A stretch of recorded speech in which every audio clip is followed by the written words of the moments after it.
کامیاب ہو جاتے ہیں نا. یعنی صرف الفاظ نہیں ادا کرنے بلکہ آپ نے اس طرح سے اللہ کے سامنے گڑا کر یہ 3 چیزیں جب آپ پیش کریں گے نا تو اس کے بعد چوتھی چیز جو اگر آپ کوئی پرٹیکولر دعا مانگ بھی لیں گے نا تو انشاءاللہ وہ دعا بھی قبول ہوگی.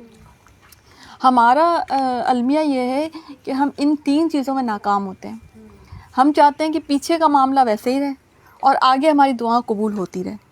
ٹھیک ہے, تو اسی لیے تو وہ حدیث میں آتا ہے نا کہ ایک انسان جو ہوتا ہے وہ پراگندہ بالوں کے ساتھ اور لباس کے ساتھ وہ حاضر ہوتا ہے اور وہ کہتا ہے, اللہ تعالیٰ کہتا ہے اس کی دعا کیوں کر قبول ہوگی جبکہ اس کا کھانا پینا, اس کا ایون لباس بھی حرام ہے. تو استغفار آپ پڑھ رہے ہیں لیکن استغفار میں جو آپ حرام والی چیزیں ہیں اس کی استغفار نہ زبان سے ادا کر رہے ہیں نہ آپ عمل سے ادا کر رہے ہیں, تو پھر آپ کی دعا کیسے قبول ہوگی؟ سمجھ آئی بات کہ استغفار ظاہر ہے اگر آپ کی زندگی میں کوئی حرام کا عنصر پایا جا رہا ہے, آپ کا رزق حرام ہے یا کچھ بھی حرام ہے اور آپ استغفار کر بھی رہے ہیں مگر اس پارٹ کو نہیں ختم کر رہے, اس کو ویسے ہی رہنے دے رہے ہیں, تو بعض اوقات آپ کی دعائیں اس لیے بھی نہیں قبول ہو رہی ہیں. ٹھیک ہے نا, تو اپنی زندگی کو حلال کی طرف لے کے آئیں گے نا تو انشاءاللہ آپ کی دعائیں قبول ہونا شروع ہوں گی. اور دعا کب کیا مانگنی ہے یہ بھی ہمیں قرآن ہی سکھاتا ہے نا, کوئی اور چیز ہمیں نہیں سکھاتی. ٹھیک ہے نا, تو اس کے بعد آپ سمجھ آئی کہ دعا کیسے مانگنی ہے اور کس وقت کیا مانگنی ہے. اور اگر کچھ بھی نہ سمجھ میں آئے تو ربی انی لما انزلت الی من خیر فقیر, یہ مانگنا ہے, ضرور مانگنا ہے. اور اسپیشلی ابھی جمعے کا آج جمعہ تھا تو آپ کو پتہ ہے جمعے میں تو 12 گھڑیاں ہوتی ہیں جس میں دعا قبول ہوتی ہے, اور اسپیشلی وہ سب سے بہترین گھڑی وہ ہوتی ہے جو عصر اور مغرب کے درمیان ہوتی ہے. اسلاف تو دروازے بند کر لیا کرتے تھے کہ اب عصر سے مغرب کا وقت ہو گیا, اب ہمیں کوئی چھیڑے نہ, ہمیں کوئی مطلب ہمیں کوئی ڈسٹرب نہ کرے, ہم دعا مانگ رہے. اتنے وہ دعا کے لیے جو ہے نا شوقین ہوا کرتے تھے. اور ہم لوگ ہے نا سموسے تلنے میں لگے ہوئے ہوتے ہیں اس وقت, یہ پیک کا ٹائم ہوتا ہے نا, تو اس لیے جو ہے نا دعا اگر آپ چلیں کوئی کام کر بھی رہے ہیں تو دعا تو آپ زبان سے بھی مانگ سکتے ہیں, تو دعا مانگتے رہا کریں. اور جمعے کی جو آپ کی تیاری ہے نا باقی چیزوں میں کم کر دیا کریں, اور دعا کا اور ظاہر ہے آپ کو سورۃ الکہف بھی پڑھنی ہوتی ہے, عبادت ضروری زیادہ ہوتی ہے نا جمعے کے دن, تو جمعے کے دن کے لیے آپ کوئی اپنا فری ٹائم مطلب گھر والوں کو بھی تھوڑی سی تاکید کریں, ان کو بھی تھوڑی سی ٹرین کریں کہ جمعے کے دن آپ کو تھوڑا فری چھوڑا جائے, خود بھی وہ دعا مانگنے میں لگیں, ان کی بھی ٹریننگ کریں. ٹھیک ہے, تو دعا کا اتنی اہمیت ہے. تو اس کے بعد ان کی دعا قبول ہوئی, اور وہاں جو لوگ تھے انہوں نے بھی اسی میں مصلحت میں سمجھی کہ ان کو قید خانے میں ہی رکھا جائے. اب جب قید خانے میں وہ داخل معه السجن فتیان, تو ان کے ساتھ ہی جب وہ داخل ہوئے تو ان کے ساتھ ہی 2 جوان بھی قید خانے میں یا جیل خانے میں داخل ہوئے. ان میں سے ایک نے کہا کہ میں نے خواب میں اپنے آپ کو شراب نچوڑتے ہوئے دیکھا ہے, اور دوسرے نے کہا کہ میں نے اپنے آپ کو دیکھا ہے کہ میں اپنے سر پر روٹی اٹھائے ہوئے ہوں جسے پرندے کھا رہے ہیں. ہمیں آپ اس کی تعبیر بتلائیے, ہمیں تو آپ خوبیوں والے شخص دکھائی دیتے ہیں. انسان کا جو کردار اور اخلاق ہوتا ہے نا اس کے چہرے سے چھلکتا ہے, انسان کے چہرے سے پتہ چل جاتا ہے کہ وہ کیسا ہے.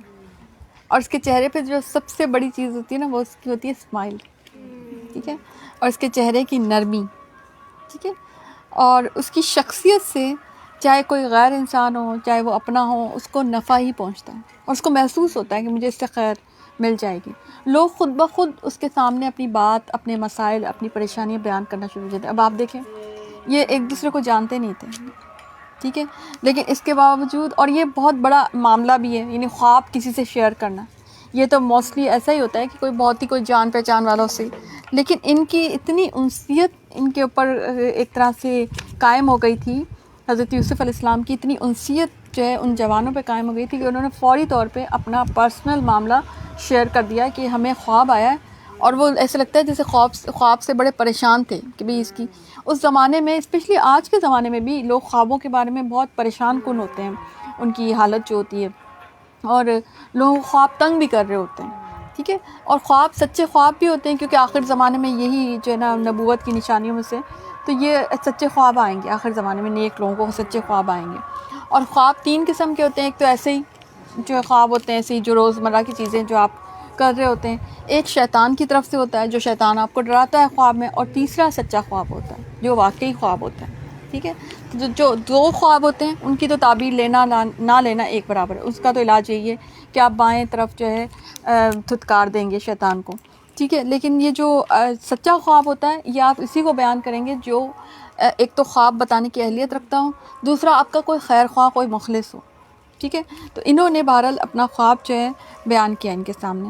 تو یوسف علیہ السلام نے کہا کہ تمہیں جو کھانا دیا جاتا ہے, یعنی جیل خانے میں کھانے کا بھی سسٹم تھا, اس کے تمہارے پاس پہنچنے سے پہلے ہی میں تمہیں اس کی تعبیر بتلا دوں گا, ٹھیک ہے. یہ ان کو کہا. لیکن یہ اس سے پہلے انہوں نے ایک چھوٹا سا خطبہ بھی دیا. یہ بڑی خوبصورت بات ہے کہ جب آپ کے پاس کوئی اپنی کوئی بات لے کے آئے, کوئی آپ کی کوئی اپنی کوئی گزارش لے کے آئے, کوئی اپنا کوئی مسئلہ لے کے آئے, تو تھوڑا سا اس کو توحید کا بتا دیا جائے. یہ کیونکہ خطبہ سارا توحید پہ جو ہے نا اس پہ توحید کے اوپر محیط ہے نا. تو انہوں نے یہ بات کہی. اب دیکھیں تھوڑی سی تبلیغ کر رہے ہیں, تھوڑی سی اور وہاں پہ ذرا بھی پریشان نہیں ہیں. اب جیل میں جا رہے ہیں بلا وجہ, بغیر کسی جرم کے ان کو جیل میں ڈالا جا رہا ہے, کوئی اریٹیشن نہیں, کچھ بھی نہیں. اور وہاں جا کر بھی بیٹھ کر سوچ رہے ہیں کہ ٹھیک ہے میں تبلیغ ہی کر لوں گا, میں کسی کو کچھ دین کی بات. اور آپ دیکھیں صرف 2 لوگ تھے, یہ نہیں سوچا کہ بہت سارے ہوں یا بھائی بہت سارے لوگوں کو جمع کر دیا جائے تو تبھی میں کوئی بات بتاؤں گا. نہیں, یہ 2 لوگ تھے جو ان کے پاس آئے تھے, یہی لوگ کافی سمجھے انہوں نے. اور ان کو کہا کہ, اور ان کو پورا بڑے آرام سے ان کا پہلے مائنڈ بنایا کہ جب میں تمہیں, کہ یہ نہ ہو کہ جب وہ بات کرنی شروع کریں تو ان کو یہ ہو کہ بھئی بہت پرولونگ کر دیے بات کو. تو انہوں نے اپنا ٹائم بھی بتا دیا کہ جو آپ کے پاس کھانا آتا ہے نا, اس سے پہلے میں آپ کو خواب کی تعبیر بھی بتا دوں گا, لیکن پہلے میری ذرا بات سنو, ٹھیک ہے. اب وہ بات کیا ہے کہ یہ سب اس علم کی بدولت ہے جو مجھے میرے رب نے سکھایا. سبحان اللہ, بڑے خوبصورت انداز میں انہوں نے کہا ذالکما مما علمنی ربی, یہ جو ہے یہ سب میرے رب کے دیے ہوئے علم کی بدولت. یعنی علم کا جو میں اکثر بتاتی ہوں کہ علم کا ماخذ اللہ تعالیٰ ہے. علم جو عطا کیا جاتا ہے آپ کو, یہ اللہ تعالیٰ آپ کو دیتا ہے. اور میں نے ان لوگوں کا مذہب چھوڑ دیا جو اللہ پر ایمان نہیں رکھتے. انی ترکت ملۃ قوم لا یؤمنون باللہ وہم بالآخرۃ ہم کافرون, اور وہ آخرت کے بھی منکر ہیں, ٹھیک ہے. اپنا عقیدہ بھی سب سے پہلے بیان کر دیا, ٹھیک ہے. کہ حالانکہ یہ کبھی بھی نعوذ باللہ کوئی شرک کے معاملے میں نہیں, کیونکہ ان کے تو والد ہی یعقوب علیہ السلام تھے نا. لیکن انہوں نے ان کو سمجھانے کے لیے کہ میں اس طریقے پہ نہیں ہوں, یعنی میں توحید پر ہوں. سب سے پہلے تو میرا عقیدہ جو ہے وہ تم سمجھ لو. یعنی اس میں کوئی بری بات نہیں, اس میں کوئی حرج نہیں کہ آپ جب کسی کو خطبہ دے رہے ہیں یا کسی کو کچھ بتا رہے ہیں تو اپنا عقیدہ تھوڑا سا بیان کر دیں, یا اپنی تھوڑی سی ہسٹری بیان کر دیں. بعض اوقات ہسٹری بیان کرنے سے بھی وہ کیا ہوتا ہے کہ وہ خطبہ جو ہے نا کہانی کی شکل اختیار کر لیتا ہے. میرے ساتھ کئی دفعہ ایسا ہوا ہے کہ میں جب کہیں جاتی ہوں تو میں اپنی تھوڑی سی ہسٹری بیان کرتی ہوں تو ان کو نا اس سے زیادہ انٹرسٹ اس بات سے ہونے لگتا ہے کہ اسٹوری ہوتی ہے نا, اسٹوری ٹیلنگ جو ہے وہ لوگوں کو اٹریکٹ کرتی ہے, تو وہ اور زیادہ اٹریکٹ ہو کے بیٹھ جاتے ہیں. اچھا یہ بات ہے, پھر وہ ضرور سننے پہ آمادہ ہو جاتے ہیں, ٹھیک ہے. تو انہوں نے اپنی تھوڑی سی ہسٹری بتائی اور اپنا عقیدہ بتایا, ٹھیک ہے. اور علم کا ماخذ بھی بتا دیا کہ یہ نہ سمجھے, کیونکہ کیا ہوتا ہے جب علم کا ماخذ اگر نہ بتایا جائے نا تو کیا ہوتا ہے کہ انسان کے ذہن میں آتا ہے کہ بھئی یہ علم تو میرے پاس بھی آ جائے گا, یا ایسا کیا علم ہے ان کے پاس, وہ تو انہوں نے سیکھا ہوگا, کہاں سے سیکھا ہے کیا. تو علم کا ماخذ جو بتا دیا جائے نا رب تعالیٰ کو بیچ میں لا کے کہ بھئی اللہ تعالیٰ علم دیتا ہے, یہ علم اللہ نے مجھے, اور یہ تو تھے بھی نبی نا, یعنی ان کو تو ظاہر ہے وہی کا ہی معاملہ ہوتا ہے, ان کے ساتھ تو علم واقعی اللہ تعالیٰ ہی جو علم دیتا ہے وہی ان کو ملے گا نا.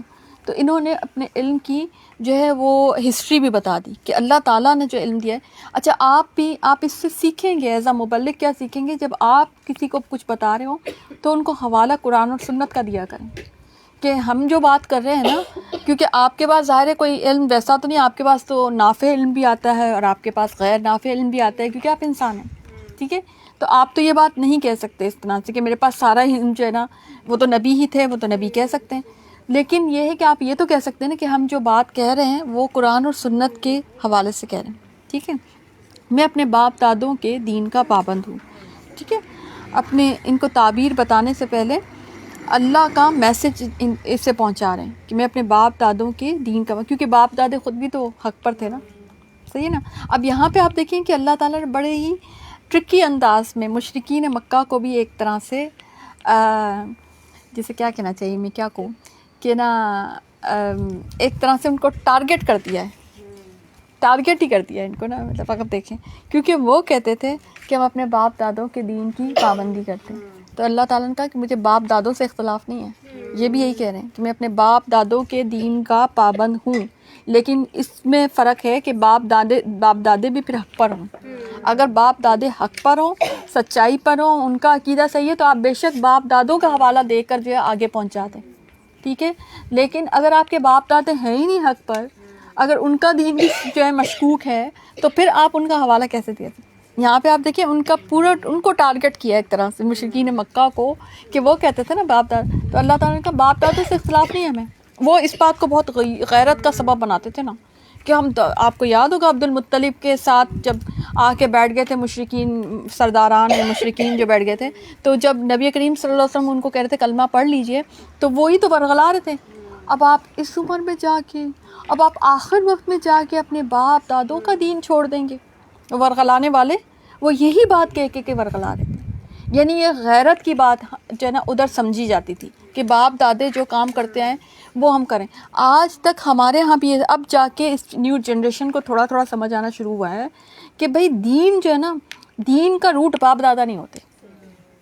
آپ کی اپنی پیڈگری تو ہو سکتی ہے باپ دادے, آپ کی نسل, آپ یہ تو کہہ سکتے ہیں کہ میری کاسٹ جو ہے نا وہ میرے باپ دادوں کی کاسٹ ہے, مگر آپ یہ نہیں کہہ سکتے میرا دین بھی وہی ہے جو میرے باپ دادوں کے دین ہے, انلیس کہ آپ کے باپ دادے بھی توحید پر ہوں. دین کا باپ دادوں سے تعلق نہیں, دین کا تو اللہ سے تعلق ہے, دین کا تو اللہ کے رسول صلی اللہ علیہ وسلم سے تعلق ہے, ٹھیک ہے. تو ہر چیز کا ایک وہ ہوتا ہے نا, ایک کوئی نہ کوئی سمبل ہوتا ہے نا, ایک اس کا بیک گراؤنڈ ہوتا ہے.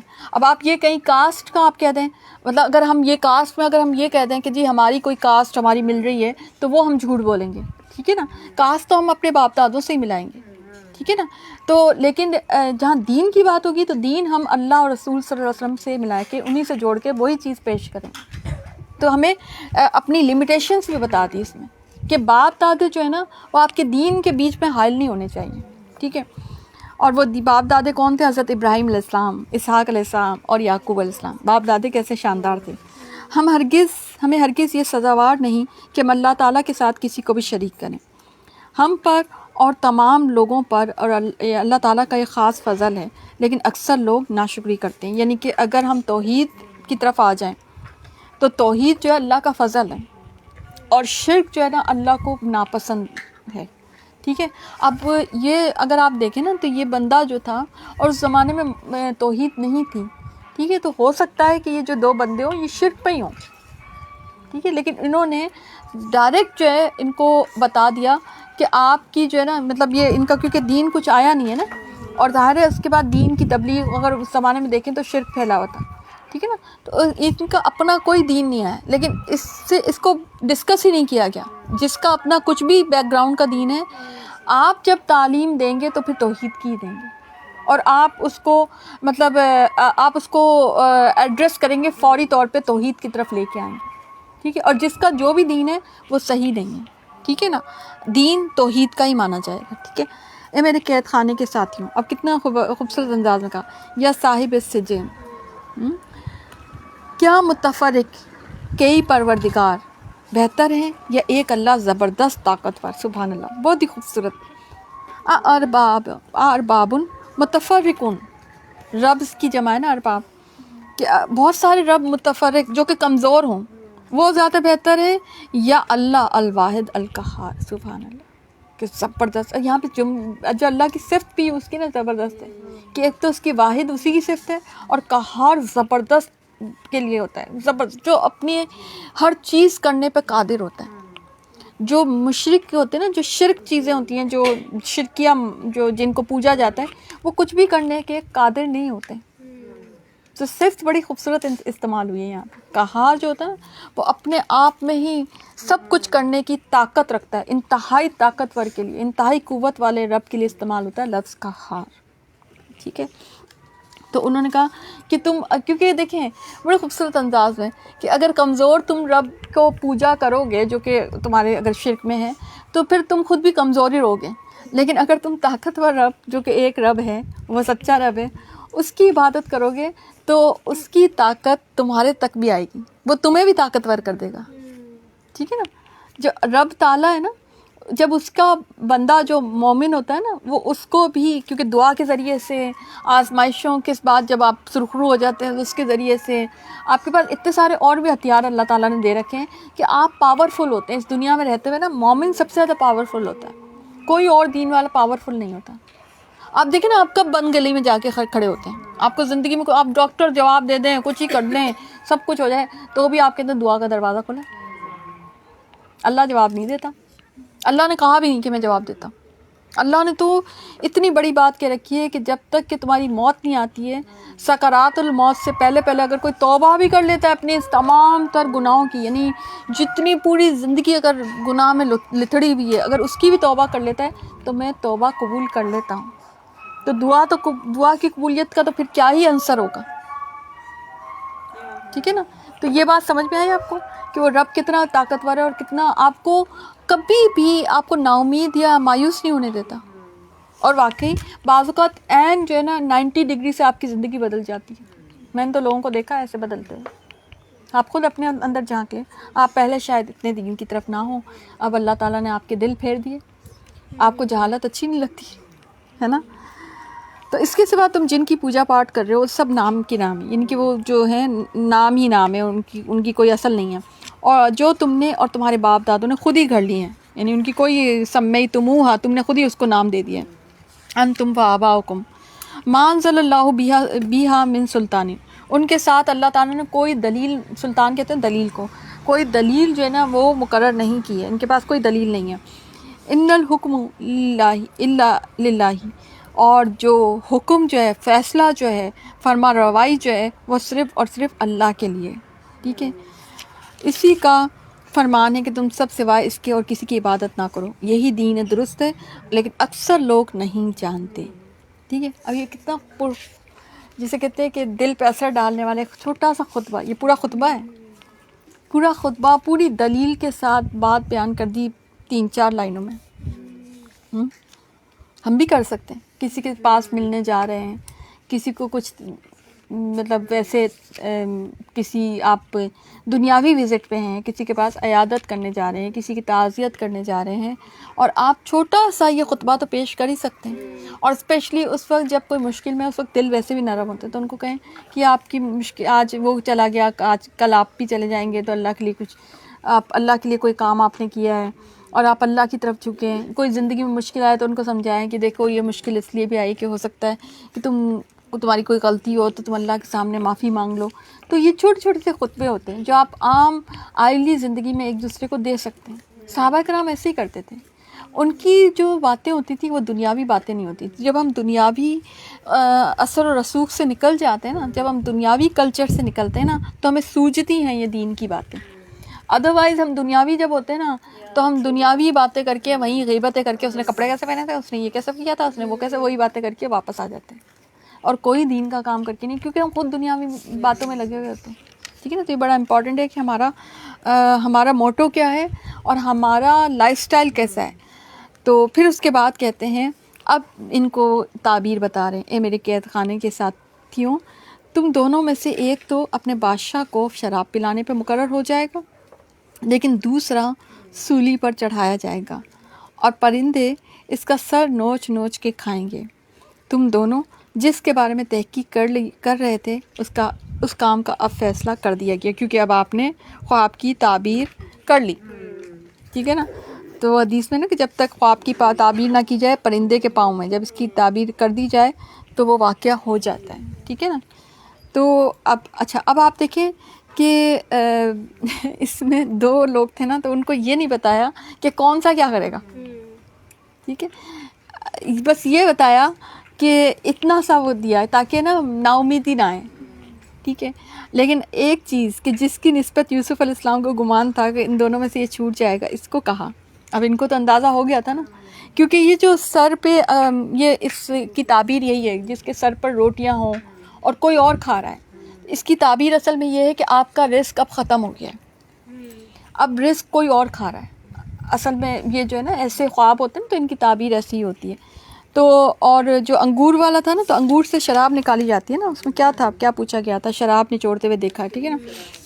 تو اس میں یہ کہ وہ شراب پلانے پہ بادشاہ کو، کیونکہ وہ ویسے بھی اچھا اس کی یہ جو خواب کی تعبیر میں بہت کچھ دیکھنا پڑتا ہے کہ وہ کیا ہیں، ان کا پروفیشن کیا ہے، ان کا کلچر کیا ہے، وہ کس ٹائپ کے کاموں میں ہے، پھر اس حساب سے، اور وہ وقت کیا تھا کہ کس وقت خواب آیا تھا، وہ ساری چیزیں دیکھ کر پھر خواب کی تعبیر ہوتی ہے. بہرحال انہوں نے خواب کی اب تعبیر دے دی، اور ہے نا اس کے بعد انہوں نے جس کے بارے میں تھا کہ چھوٹ جائے گا، اس کو کہا کہ اپنے بادشاہ سے میرا ذکر بھی کر دینا. پھر اسے شیطان نے اپنے بادشاہ سے ذکر کرنا بھلا دیا، اور یوسف علیہ السلام نے کئی سال قید خانے میں ہی کاٹے. ٹھیک ہے.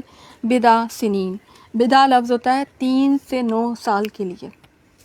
تو 3 سے 9 سال کا ایک طویل عرصہ حضرت یوسف علیہ السلام نے قید خانے میں کاٹے.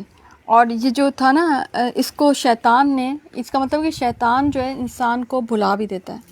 اور اس کا ایک اور بات کہ اگر انسان، کیونکہ یہاں پہ دیکھیں ایک اور چیز آپ دیکھیں گے کہ معاشرے نے قید خانے میں ڈال دیا تھا. اب یہ نیچے لیول تک، عزیز مصر تو نیچے لیول کا تھا نا، مگر بادشاہ تک یہ رپورٹ نہیں تھی حضرت یوسف علیہ السلام کی.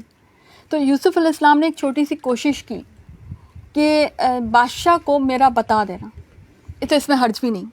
ٹھیک ہے نا، کہ بادشاہ یعنی کہ اس سے بڑے لیول پہ جا کے بات کرنے کی، یعنی انہوں نے سوچا اب وہ کیا کرنا تھا ان کو، وہ تو بات وہاں پہ ہوئی نہیں، کیونکہ اللہ تعالیٰ کی نزدیک کچھ اور بہتر ہونا تھا نا، وہ اس سے بھی زیادہ بہتر کنڈیشن پہ آنی تھی بات. ٹھیک ہے نا. تو بعض اوقات ایسا ہوتا ہے کہ شیطان ہمارے لیے نقصان کا سبب ہوتا ہے، لیکن وہ اپنے تئیں ہمارا فائدہ کر جاتا ہے. ٹھیک ہے نا. یعنی اس نے سوچا کہ بھئی ابھی نکل جائیں گے، تو ابھی ان کا نکلنا ویسے بھی بہتر نہیں تھا. ٹھیک ہے. یا ان کا کوئی اور معاملہ ہوتا، یا وہ قید سے نکل جاتے، یا کچھ اور معاملہ ہوتا، یا وہ واپس چلے جاتے، تو وہ اس طرح سے مناسب ان کے لیے ابھی بہتر نہیں تھا. اچھا، تو پھر اس کا مطلب ہے کہ شیطان پر بھی اللہ کا ہی معاملہ چلتا ہے. یعنی یہ جو شیطان اور جن ہوتے نا، ان سے ڈرنا نہیں چاہیے. ان کو ہیں کچھ تھوڑی سی بہت طاقت ہے، مگر ان کی طاقت جو ہے نا وہ اللہ کی طاقت سے بڑھ کر نہیں ہے. ٹھیک ہے. اب شیطان نے اپنا ہتھ کنڈا استعمال کیا، وہ اتنا ہی ہتھ کنڈا کرتا ہے، وہ بلا دیتا ہے. ٹھیک ہے. مگر اس سے اوپر ایک رب بیٹھا ہوا تھا، سمجھے آپ. تو اس رب نے بھی یہی چاہا کہ بھئی ٹھیک ہے، ابھی بلا دینے میں کوئی حرج نہیں ہے، کیونکہ ابھی ایک اور معاملہ آپ پڑھیں نا. بادشاہ نے کہا، اب دیکھیں، اب بادشاہ کا دربار لگا ہوا ہے، اسی بادشاہ کا جس کو کہا گیا، جس کے بارے میں حضرت یوسف علیہ السلام نے کہا، وقال الملک انی ارا سبع بقرۃ، کہ میں نے خواب میں دیکھا ہے 7 موٹی تازی فربا گائیں، اور جن کو 7 لاغر دبلی پتلی گائیں کھا رہی ہیں، اور 7 بالیاں ہیں ہری ہری، گندم کی جیسے بالیاں نہیں ہوتی، اور دوسری 7 بالکل خشک. اے درباریوں، میرے اس خواب کی تعبیر بتلاؤ، اگر تم خواب کی تعبیر دے سکتے ہو. ٹھیک ہے.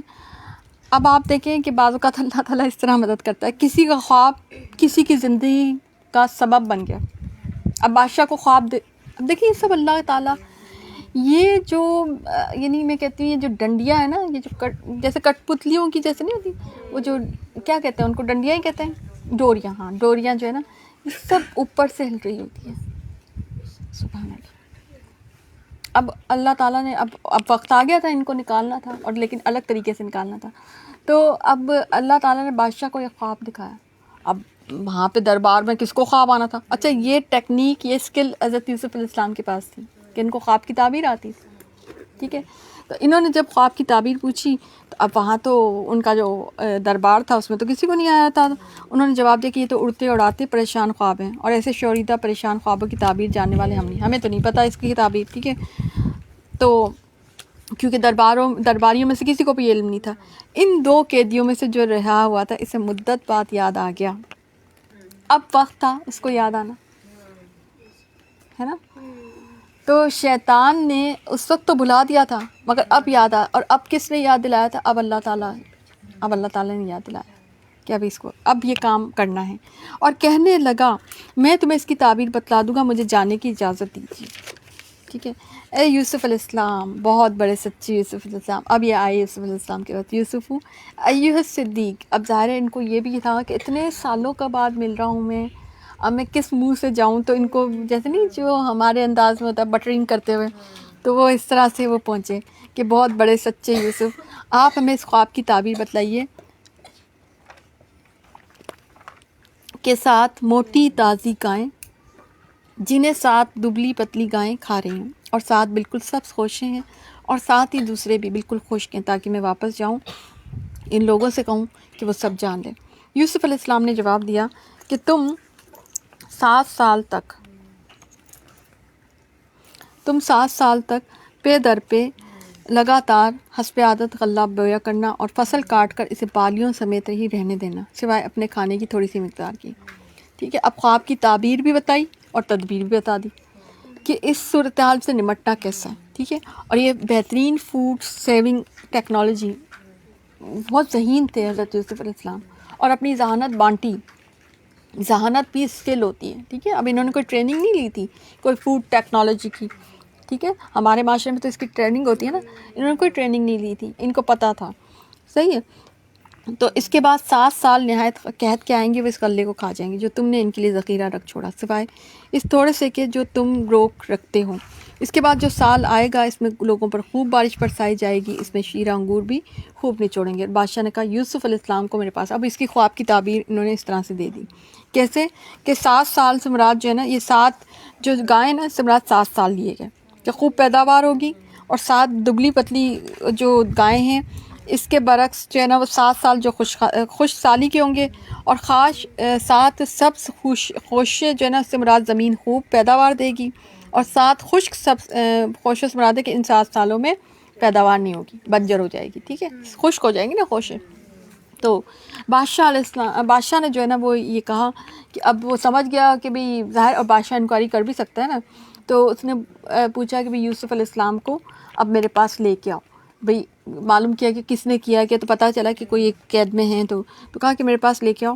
جب قاصد یوسف علیہ السلام کے پاس پہنچے تو انہوں نے کہا کہ اب اپنے بادشاہ کے پاس واپس جاؤ اور ان سے پوچھو کہ ان عورتوں کا حقیقی واقعہ کیا ہے جنہوں نے اپنے ہاتھ کاٹ لیے تھے، اور ان کے ہیلے کو صحیح طور پر جاننے والا میرا پروردگار ہے۔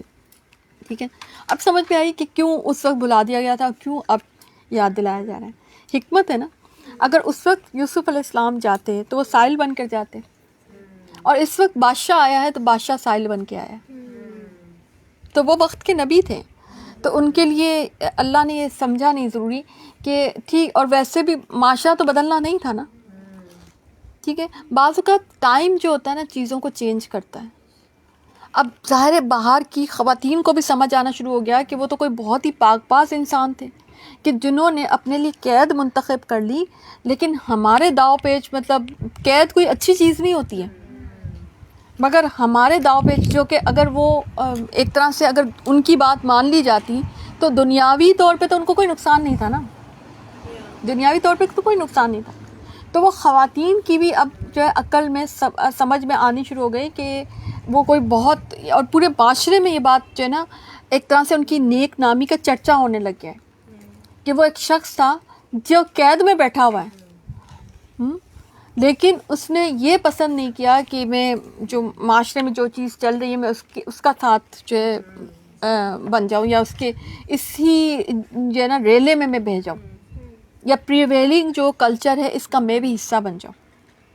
اس شخص نے یہ پسند نہیں کیا، ٹھیک ہے، تو انہوں نے کہا اب ظاہر وہ کہہ سکتے تھے، انہوں نے این آر او نہیں دیا انہوں نے کہا کہ انہوں نے واپس بھیج دیا، ان کا پہلے پوچھو بادشاہ کے پاس کہ ان عورتوں کا حقیقی واقعہ نہیں، یہ تو نہیں کہ بھئی ابھی بھی یہی چیز چل رہی ہے۔ بادشاہ نے جب پوچھا کہ بھئی کیا واقعہ ہوا تھا، اب بادشاہ کو تو پتہ نہیں تھا، میں نے بتایا نا کہ وہ تو عزیز مصر کے لیول پہ تھا نا، تو ہر چیز تو بادشاہ کو نہیں پتہ ہوتی، ٹھیک ہے، جب تم اور وہ تو ویسے بھی چھپانا چاہ رہا تھا، اس نے تو پہلے ہی دن کہہ دیا تھا نا کہ اس کو چھپا دو، اس کو آئے گئی کرو، تو وہ کیوں یہ بات جو ہے بادشاہ تک پہنچنے دیں گے؟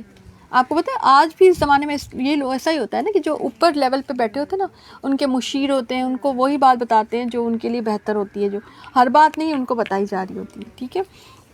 تو بادشاہ نے پوچھا اے عورتوں اس وقت کا صحیح قصہ کیا جب تم داؤ فریب کر کے یوسف علیہ السلام کو اس کی دلی منشا سے بہکانا چاہتی تھی؟ انہوں نے صاف جواب دیا کہ معاذ اللہ، ہم نے یوسف علیہ السلام میں کوئی برائی نہیں دیکھی۔ اب دیکھو انہوں نے خود گواہی دے دی، ٹھیک ہے نا، اور پھر تو عزیز کی بیوی بھی بول اٹھی کہ اب تو سچی بات نتھر آئی، میں نے ہی اسے ورغلایا تھا اس کے جی سے، اور یقیناً وہ سچوں میں سے ہے، ٹھیک ہے نا، ان کی سچائی اب معاشرے کا ایک فرد بول رہا تھا۔ یوسف علیہ السلام نے کہا یہ اس واسطے کہ عزیز جان لے کہ میں نے اس کی پیٹھ پیچھے اس کی خیانت نہیں کی۔ یعنی ایک تو یہ کہ وہ جان لے کہ وہ اس جو ہے اس کے پیٹھ پیچھے میں کوئی خیانت والا نہیں تھا. دوسری بات یہ کہ یہ بھی کہ اللہ تعالیٰ دغا بازوں کے ہتھ کنڈے چلنے نہیں دیتا ہے. یعنی فائنلی میری سچائی پورے معاشرے پہ عیاں ہو گئی اور فائنلی مجھے ہی پاک باز اور سچا کہا جا رہا ہے. اب پورے معاشرے میں ان کی سچائی، ان کی پاک بازی، ان کی شرافت کے گن گائے جا رہے تھے. یہ سمجھ میں آئی بات؟ کتنی خوبصورت بات ہے نا کہ وہ معاشرہ جو ان کو تباہ کرنے کے در پہ تھا، آج وہی معاشرہ. دل بدلتے ہیں، زندگیاں بدلتی ہیں. یہ یاد رکھیں. ہم لوگ ہیں نا جس معاشرے میں رہتے ہیں نا، ہم یہ سمجھتے ہیں کہ نہیں بس اب یہ ایسے یہ چیز یہ ایسے رہے گی. نہیں، دل اللہ کے ہاتھ میں ہے. اب آپ دیکھیں ان مجرموں کے، یہ مجرمین خواتین تھیں. میں تھوڑی سی چائے ختم کر لیتی ہوں. کوئی پوائنٹ آپ بولنا چاہیں بول سکتے ہیں کہ مجرم ہاں کچھ بولنا ہے آپ کو؟ کون بولنا چاہتا ہے؟ چلے میں ہی بتاتی ہوں. مجرم خواتین تھیں مگر ان کا پوائنٹ آف ویو بدل گیا. جب ہم کسی مشکل سے گزر رہے ہوتے ہیں، کسی آزمائش سے گزر رہے ہوتے ہیں، تو ہمیں ہر چیز جو ہے نا بند اور اندھیری لگ رہی ہوتی ہے. ہم سمجھتے ہیں کہ یہ چیز چینج نہیں ہو سکتی، اس میں کچھ بھی اب جو ہے نا اچھائی نہیں آ سکتی. ہم نا امید ہو کے بیٹھے ہوتے ہیں. تو یہاں سے ہم نے یہ سیکھا کہ اللہ کی کارکردگی سے نا امید نہیں ہونا چاہیے. اور یہاں پہ آپ دیکھیں، اچھا ہم بعض اوقات نا امید اس لیے ہوتے ہیں کیونکہ انسانی احوال ہمارے ساتھ ہوتے ہیں. ہم انسانوں سے ہمیں اگر ہمیں کہا جائے نا کہ یہ بدل جائے گا، یہ سڑک بن جائے گی، ہم اس سے تو ہوتے ہیں ہاں کبھی نہ کبھی. لیکن جب انسان کی بات آتی ہے نا، اور انتہائی قریبی انسان کی اگر کوئی بات ہے نا، تو ہمیں لگتا ہے یہ کبھی چینج نہیں ہوگا، یہ کبھی نہیں بدل سکتا، اس میں کوئی جو ہے نا خوبی نہیں آ سکتی. مگر آپ یہاں سے دیکھ رہے ہیں کہ یہ ان کی کوئی رشتہ دار بھی نہیں تھی، ٹھیک ہے، لیکن اس کے باوجود ان کے دل بدل گئے، ان کی رائے بدل گئی. ایک عام جو رائے عامہ جو ہوتی ہے نا، وہ بدلنا آسان بات نہیں ہوتی ہے. تو یہ پوری رائے عامہ بدل گئی ہے حضرت یوسف علیہ السلام کے. ہاں، یوسف علیہ السلام کے واقعے سے ایک بہت واضح پوائنٹ یہ بھی نظر آتا ہے کہ ان کی زندگی کا ہر بڑا سفر قید سے شروع ہوا تھا. کنویں سے شروع ہوا ان کا مصر جانے کا سفر، پھر قید سے شروع ہوا ان کا بادشاہ بننے کا سفر. انہوں نے ہر قید کو ایکسیپٹ کیا، بہت کام ہو گیا. بہت زبردست بات. یہ بھی کہہ سکتے ہیں کہ سب سے بہترین حکمت ہے ان کی خاموشی ہے. ہاں، چیزوں کو ٹائم دینا چاہیے، وقت دینا چاہیے. اس سے چیزیں خود بخود بدلتی بھی ہیں. کچھ چیزوں کو وقت دینا چاہیے تاکہ وقت دینے سے چیزوں میں بہت زیادہ مطلب تبدیلی آتی ہے. بالکل ایکسیلنٹ. دونوں پوائنٹ بہت اچھے ہیں. ان کا یہ پوائنٹ آپ نے سن لیا. اگر وہ سچا انسان ہے تو اس کو ڈرنا بھی نہیں چاہیے. یس، ماشاء اللہ، تینوں بہت زبردست پوائنٹ، بہت اچھے پوائنٹ تینوں جو ہے. لائیو والوں نے اگر نہیں سنے تو بتاتی ہوں. ایک پوائنٹ یہ ہے کہ انہوں نے کہا کہ نا ایک تو کہ سچائی والا، کہ سچے انسان کی سچائی جو ہے بہرحال سامنے آتی ہے. اور یہ کہ بعض اوقات ہماری زندگی کی خیر جو ہے نا وہ قید سے شروع ہونے والی ہوتی ہے. ہم جس قید کو ناپسند کر رہے ہوتے ہیں نا، اسی قید میں ہمارے لیے خیر ہوتی ہے. ٹھیک ہے نا. اور تیسرا پوائنٹ یہ کہ چیزوں کو، معاملات کو، ایون انسانوں کو وقت دینا چاہیے. ٹھیک ہے. تو وقت جب دیتا ہے نا انسان، تو وہ، اور وقت وہ خاموشی والا وقت، شکوہ شکایت والا نہیں. ہم وقت دے بھی دیتے ہیں مگر اس کے ساتھ شکوہ شکایت بھی لگی ہوئی ہوتی ہے، تو پھر اس میں کوئی چینج نہیں آتی. ٹھیک ہے نا. اگر خاموشی، اسی کو صبر بھی کہا جاتا ہے. ٹھیک ہے نا. تو ان کی، اور اس حالانکہ آج کی دنیا میں اگر ہم دیکھیں تو قید کو کسی بھی معاشرے میں اچھا نہیں سمجھا جاتا، مگر ان کی زندگی کا ہر خیر کا کام جو ہے نا قید سے شروع ہو رہا ہے. جب وہ قید میں نہیں ہے تو نا پریشانی کا شکار ہے، اور جب قید میں ہے تو عافیت میں ہے. یہ آپ نے نوٹس کیا. ادھر اپنے ابا کے گھر میں ہے تو قید میں نہیں ہے، بظاہر بڑی لیوش لائف، اچھی لائف ہے، لیکن بہت پرخطر لائف ہے، مشکل لائف ہے. اور قید میں ہے، کنویں میں بیٹھے ہوئے آرام سے. اسی طرح سے عزیز مصر کے گھر، ویسے بڑی لیوش لائف، ایک وزیر کے گھر میں رہنا تو ظاہر ہے ہر طرح کی فیسلٹیز ان کو، لیکن اپنے ایمان اور اپنی عزت کے لیے حساب سے پرخطر لائف. تو پھر دوبارہ جب قید میں گئے تو وہ عافیت میں. تو بعض اوقات قید جو ہوتی ہے نا وہ عافیت ہوتی ہے. اور عورت کے لیے دو جو ہے عافیت کی جگہ ہے، ایک جو ہے اس کے شوہر کا گھر اور ایک اس کی قبر. ٹھیک ہے نا. وَقَرْنَ فِي بِيُوتِكُنَّ، اے عورتوں، نہیں اے آدمیوں، عورتیں تمہارے گھر میں قیدیوں کی طرح ہیں، اسیروں کی طرح ہیں. نبی کریم صلی اللہ علیہ وسلم نے خطبہ حجۃ الوداع پہ کہا تھا. تو عورت بھی بعض اوقات آپ وہ موم بتی مافیا ہے نا، وہ کہتی ہے نا کہ بھائی گھر سے باہر نہیں. عورت کا بھی، عورت جس چیز کو وہ شاید اپنے لیے قید سمجھے، میں تو نہیں سمجھتی، مگر اس کی یہ قید جو ہے نا وہ اس کی عافیت کا سبب ہوتی ہے. ایون آج تو مردوں کو بھی کہا جاتا ہے، آپ کو پتہ ہے نا وہ حدیث میں 3 چیزوں میں جن میں نجات ہے، اس میں سے ایک چیز یہ بھی کہ مرد کے لیے بھی کہ گھر کے اندر وہ عافیت پکڑے، گھر میں قرار پکڑے آج کے پرفتن دور میں. تو ٹھیک ہے، تو 13واں پارہ، اعوذ باللہ من الشیطان الرجیم، بسم اللہ الرحمن الرحیم. پھر آگے یہ جو ہے وما ابریو نفسی ان النفس لامارۃ بالسوء الا ما رحم ربی ان ربی غفور الرحیم. میں اپنے نفس کی پاکیزگی بیان نہیں کرتا، بے شک نفس تو برائی پر ابھارنے والا ہی ہے. اب یہ حضرت یوسف علیہ السلام کا قول تسلیم کیا جائے تو یہ بطور قصر نفسی بھی ہے، اور یہی بات مناسب لگتی ہے کہ اگرچہ اس میں مختلف رائے بھی ہیں کہ کوئی کہتا ہے عزیز مصر کا قول ہے لیکن یہاں پہ عزیز مصر کی کوئی بات، ان کا تو وجود بھی نظر نہیں آتا. تو ایسے ہی لگتا ہے کہ یہ جو ہے حضرت یوسف علیہ السلام کا قول ہے، کیونکہ حقیقت ہے اور انبیاء اس بات کو سمجھتے بھی ہیں کہ اپنے نفس کو کبھی پاک کہنا نہیں چاہیے، نہ ہی سمجھنا چاہیے. یہ رب تعالیٰ ہے، یہ ہمیں ایک عقیدہ بھی سمجھایا جا رہا ہے اور ہمیں الفاظ کے چناؤ کا طریقہ بھی سمجھایا جا رہا ہے کہ کبھی اپنے آپ کو نہ کہو کہ ہم تو بہت پاک ہیں. ہم تو ایک دفعہ کسی صحابی کا نام رکھ دیا گیا تھا، براتن یا بریرہ تھا شاید، تو بریرہ رکھ دیا تھا. تو نبی کریم صلی اللہ علیہ وسلم نے چینج کیا کہ اپنے آپ کی پاکیزگی خود ہی بیان کر رہے ہیں آپ. ٹھیک ہے، تو اس لیے جو ہے اپنی جو پاکیزگی، یعنی یہ بڑے بول نہیں بولنے چاہیے.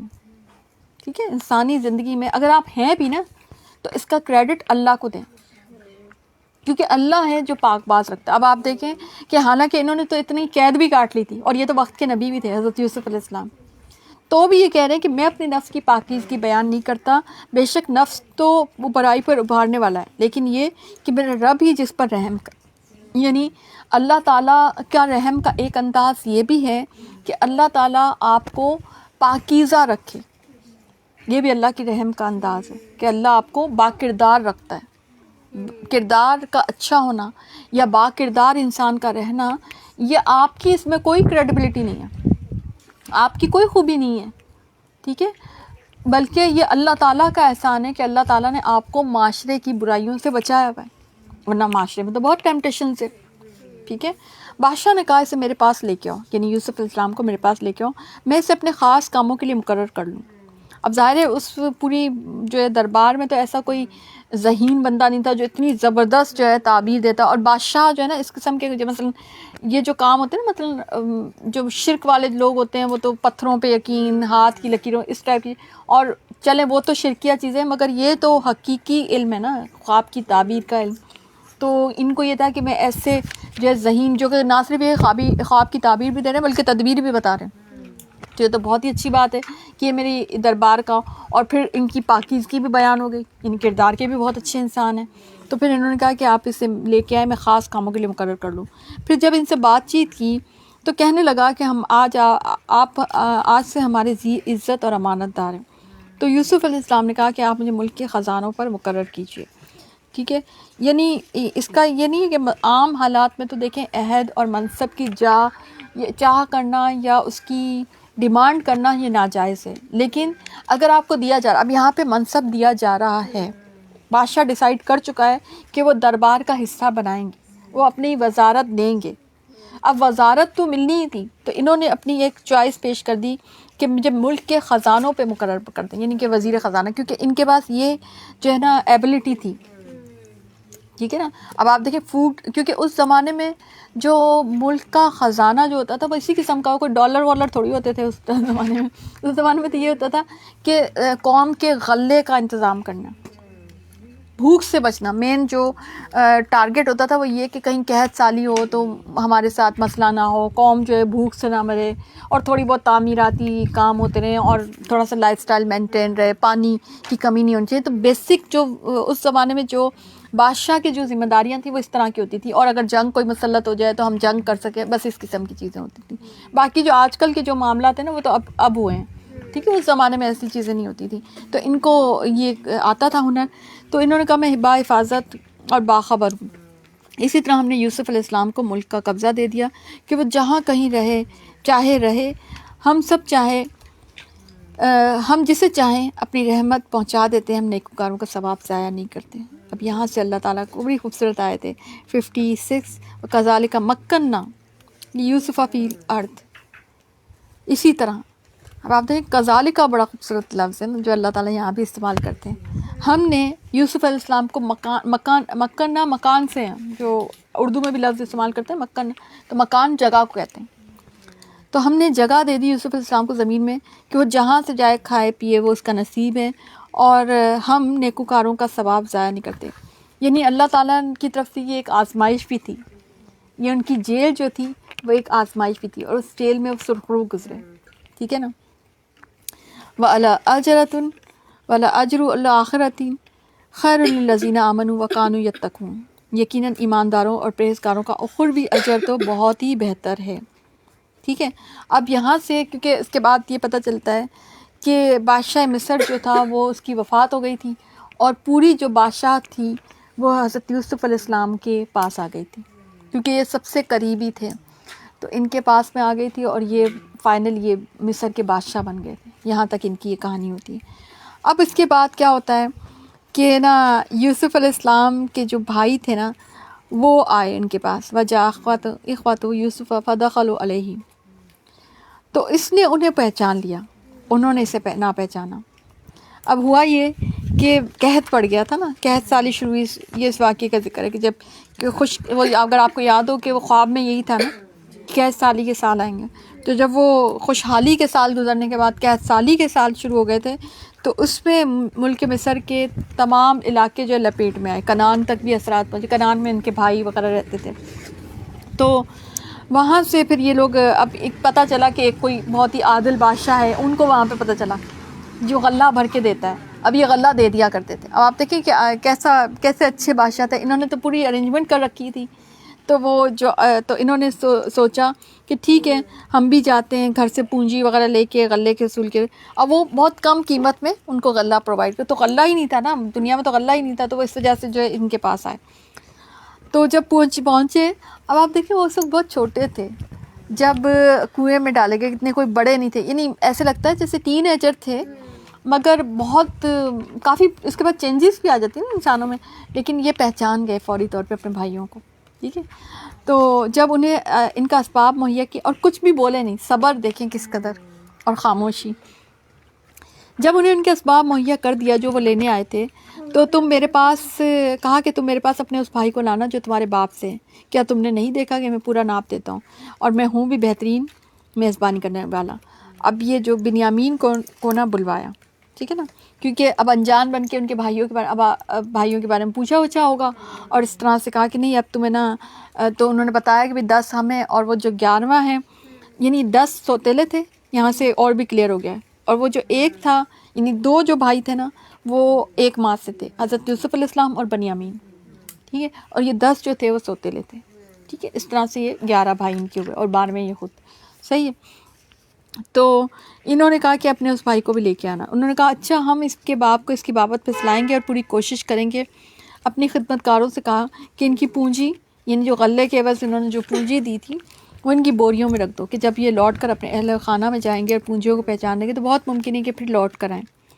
تو جب یہ لوگ لوٹ کر اپنے والد کے پاس گئے تو کہنے لگے ہم سے تو غلے کا ناپ روک لیا گیا. اب آپ ہمارے ساتھ ہمارے بھائی کو بھیجیے کہ ہم پیمانہ بھر کر لائیں، ہم اس کی نگہبانی کے ذمہ دار ہیں. یعقوب علیہ السلام نے کہا کہ مجھے تو اس کی بابت تمہارا ویسا ہی اعتبار ہے جیسا اس سے پہلے اس کے بھائی یعنی یوسف علیہ السلام کے بارے میں تھا.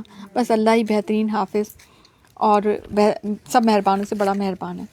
اچھا اب ان کو جب کہا تو کیونکہ ان کو اپنا وہ واقعہ یاد آ گیا، ایکسپیرینس کر چکے تھے نا کہ وہ ایک بھائی کو تو یہ گنوا چکے تھے، تو یہ دوسرا بھائی یہ نہیں چاہتے تھے، والد نہیں چاہتے تھے کہ یہ اس بھائی کو بھی لے جائیں. تو جب انہوں نے اپنا اسباب کھولا تو اس میں سرمایہ موجود تھا جو انہوں نے دیا تھا، وہ واپس ہو گیا، ان کی جانب لوٹا دیا. کہنے لگے اے ہمارے باپ ہمیں اور کیا چاہیے، دیکھیے تو ہمارا سرمایہ بھی واپس لوٹا دیا گیا. ہم اپنے خاندان کو رسد لا کے دیں گے، یعنی سامان لا کے دیں گے، اور اپنے بھائی کی نگرانی کریں گے، اور 1 اونٹ کے بوجھ کا غلہ زیادہ لائیں گے. یعنی سسٹم یہ کر رکھا تھا کہ جتنے لوگ ہوتے تھے اتنے ہی اونٹ کا بوجھ جو ہے نا وہ دیا جاتا تھا. راشن سسٹم کر رکھا تھا. یہ ناپ تو بہت ہی آسان ہے. یعقوب علیہ السلام نے کہا کہ میں تو اسے ہرگز ہرگز تمہارے ساتھ نہ بھیجوں گا جب تک کہ تم اللہ کو بیچ میں رکھ کر مجھ سے قول و قرار نہ لو کہ تم اسے میرے پاس واپس پہنچا دو گے، سوائے اس ایک صورت کے کہ تم سب گرفتار کر لیے جاؤ. جب انہوں نے پکا قول و قرار دے دیا تو انہوں نے کہا کہ ہم جو کچھ کہتے ہیں اس پر اللہ تعالیٰ نگہبان ہے. ٹھیک ہے. اچھا، اب کیونکہ ایکسپیرینس ہو چکا تھا نا، ایک مومن جو ہے وہ ایک سوراخ سے 2 بار نہیں ڈسا جاتا. ٹھیک ہے. تو حضرت یعقوب علیہ السلام کو ایکسپیرینس ہوا تھا. اب لیکن مقابل بھی یاد رکھیں، اگر کوئی اور ہوتا تو وہ بالکل بھی نہیں بھیجتے، لیکن مقابل اولاد تھی اور اولاد بھی 10. تو ایک بزرگ باپ کے آگے ویسے بھی کیا چلنی تھی، وہ ویسے لے جاتے، گھسیٹ کے لے جاتے، کیا کر لیتے. ٹھیک ہے. تو انہوں نے پھر بہتر سمجھا، حکمت کے ساتھ اس کو ڈیل کیا اس سارے معاملے کو، کہ ٹھیک ہے بھیج دوں گا لیکن پھر وعدہ کرو، قول و قرار لے لیا اللہ کو بیچ میں ڈال کے. ٹھیک ہے. اور ایسا لگتا ہے اس زمانے میں اس بات کی حیثیت بھی تھی اور اہمیت بھی تھی. اور آج تو ہمارے ہاں تو آپ دیکھیں کہ قسموں کی بھی اتنی اہمیت، لوگ جھوٹی قسم بھی کھا جاتے ہیں، مگر اس وقت اس بات کی اہمیت تھی. تو انہوں نے پھر جو ہے پکا قول و قرار کر لیا، اور یعقوب علیہ السلام نے کہا اے میرے بچوں، تم سب ایک دروازے سے نہ جانا بلکہ کئی جدا جدا دروازوں میں سے داخل ہونا. اچھا، ایسا ہوتا تھا کہ اس زمانے میں شہر میں داخل ہونے کے دروازے ہوتے تھے، تو بہت سارے دروازے ہوتے تھے. آج بھی آپ دیکھیں گے نا لاہور میں گیٹس موجود ہیں مختلف، آج بھی جو ہے نا پرانی یادیں موجود ہیں. تو انہوں نے کہا کہ ایک دروازے سے نہ جانا تاکہ ایسا نہ ہو کہ نظر لگ جائے، کیونکہ العین الحق حدیث میں آتا ہے نبی کریم صلی اللہ علیہ وسلم، یعنی اس زمانے میں بھی نظر تھی، اس کا مطلب ہے نظر پہلے بھی لگتی تھی. یہ تو پہلی شریعت کی بات ہو رہی ہے نا، یہ تو نبی کریم صلی اللہ علیہ وسلم کی شریعت تو ابھی آئی نہیں ہے. تو اس سے پتہ چلتا ہے کہ نظر بد کا لگنا حق بھی ہے، اور بہت پرانا یہ معاملہ ہے جو چلا آ رہا ہے. ٹھیک ہے. اور نظر اپنے اندر تاثیر رکھتی ہے، ریز ہوتی ہیں. اب وہ ریز کس قسم کی ہوتی ہیں؟ جو واقعی انسان کو جو ہے نا وہ نقصان دے دیتی ہے. حدیث میں آتا ہے کہ بے شک نظر بد آدمی کو اللہ کے حکم سے دیوانہ کر دیتی ہے، یعنی وہ اس حد تک اثر کرتی ہے. ایک حدیث میں آتا ہے کہ نظر انسان کو قبر تک اور اونٹ کو ہانڈی تک پہنچا دیتی ہے. اونٹ کو ہانڈی تک کیسے؟ کہ وہ کھانے، یعنی کہ اچھا بھلا اونٹ ہوتا ہے، وہ کوئی یا تو لاغر ہو جاتا ہے، کمزور ہو جاتا ہے، یا اس کی ایسی قسمت آتی ہے، ایسی بدنصیبی اس پہ آتی ہے کہ وہ جو ہے نا اس کو ذبح کر دیا جاتا ہے اور وہ لوگوں کے کھانے میں استعمال ہو رہا ہوتا ہے. ٹھیک ہے. اچھا بھلا وہ کہیں چل رہا پھر رہا ہوتا ہے، اور اسی طرح سے اچھا بھلا انسان چل رہا پھر رہا ہوتا ہے اور وہ قبر میں پہنچ جاتا ہے نظر کی وجہ سے. تو ایک حدیث میں اس طرح سے بھی ہے کہ 99% جو میرے امت کے لوگ جو ہے نا وہ نظر کی وجہ سے قبر میں جاتے ہیں. نظر اتنی زیادہ سخت چیز ہے. اور آپ دیکھیں کہ ہم لوگ ہر چیز کا علاج کرتے ہیں، ہمیں کچھ بھی ہو ہم فوراً ڈاکٹر کے پاس بھاگیں گے، یہ ٹیسٹ کرا لو، وہ ٹیسٹ کروا لو. سیدھا آپ نظر کا کیوں نہیں ٹیسٹ کرتے؟ میں آپ کو سب کو ریکمینڈ کروں گی، کبھی بھی زندگی میں کوئی مشکل ہو نا، سب سے پہلے ایک ٹیسٹ اپنا کیا کریں، نظر کا ٹیسٹ. ٹھیک ہے. اس میں وہ کیسے ہیں؟ نبی کریم صلی اللہ علیہ وسلم نے فرمایا کہ ایک انسان کی پلکیں بوجھل تھیں، نبی کریم صلی اللہ علیہ وسلم نے فرمایا کہ اسے نظر لگی ہوئی ہے. اچھا، چہرے سے پتہ چل جاتا ہے، تھوڑا بہت اندازہ ہو جاتا ہے، چہرے پر بوجھل پن ہوگا آپ کے، یعنی مرجھایا بس جیسے چہرہ نہیں ہوتا وہ. اسی طرح سے ایک انسان کے چہرے پر دھبے تھے تو فرمایا اسے نظر لگی ہوئی ہے. ٹھیک ہے. تو اس کا مطلب ہے کہ چہرے پہ بعض اوقات ایک دم سے کہیں سے، جیسے نہیں آپ کا فیئر چہرہ ہے، سب کچھ ہے، ایک دم سے کہیں سے کوئی نشان آ گیا، اس طرح سے بعض اوقات ایک دم کوئی لگ جاتا ہے نشان، کوئی لگ گئی، کوئی چوٹ بھی اچانک لگ گئی، اس کا نشان پڑ گیا.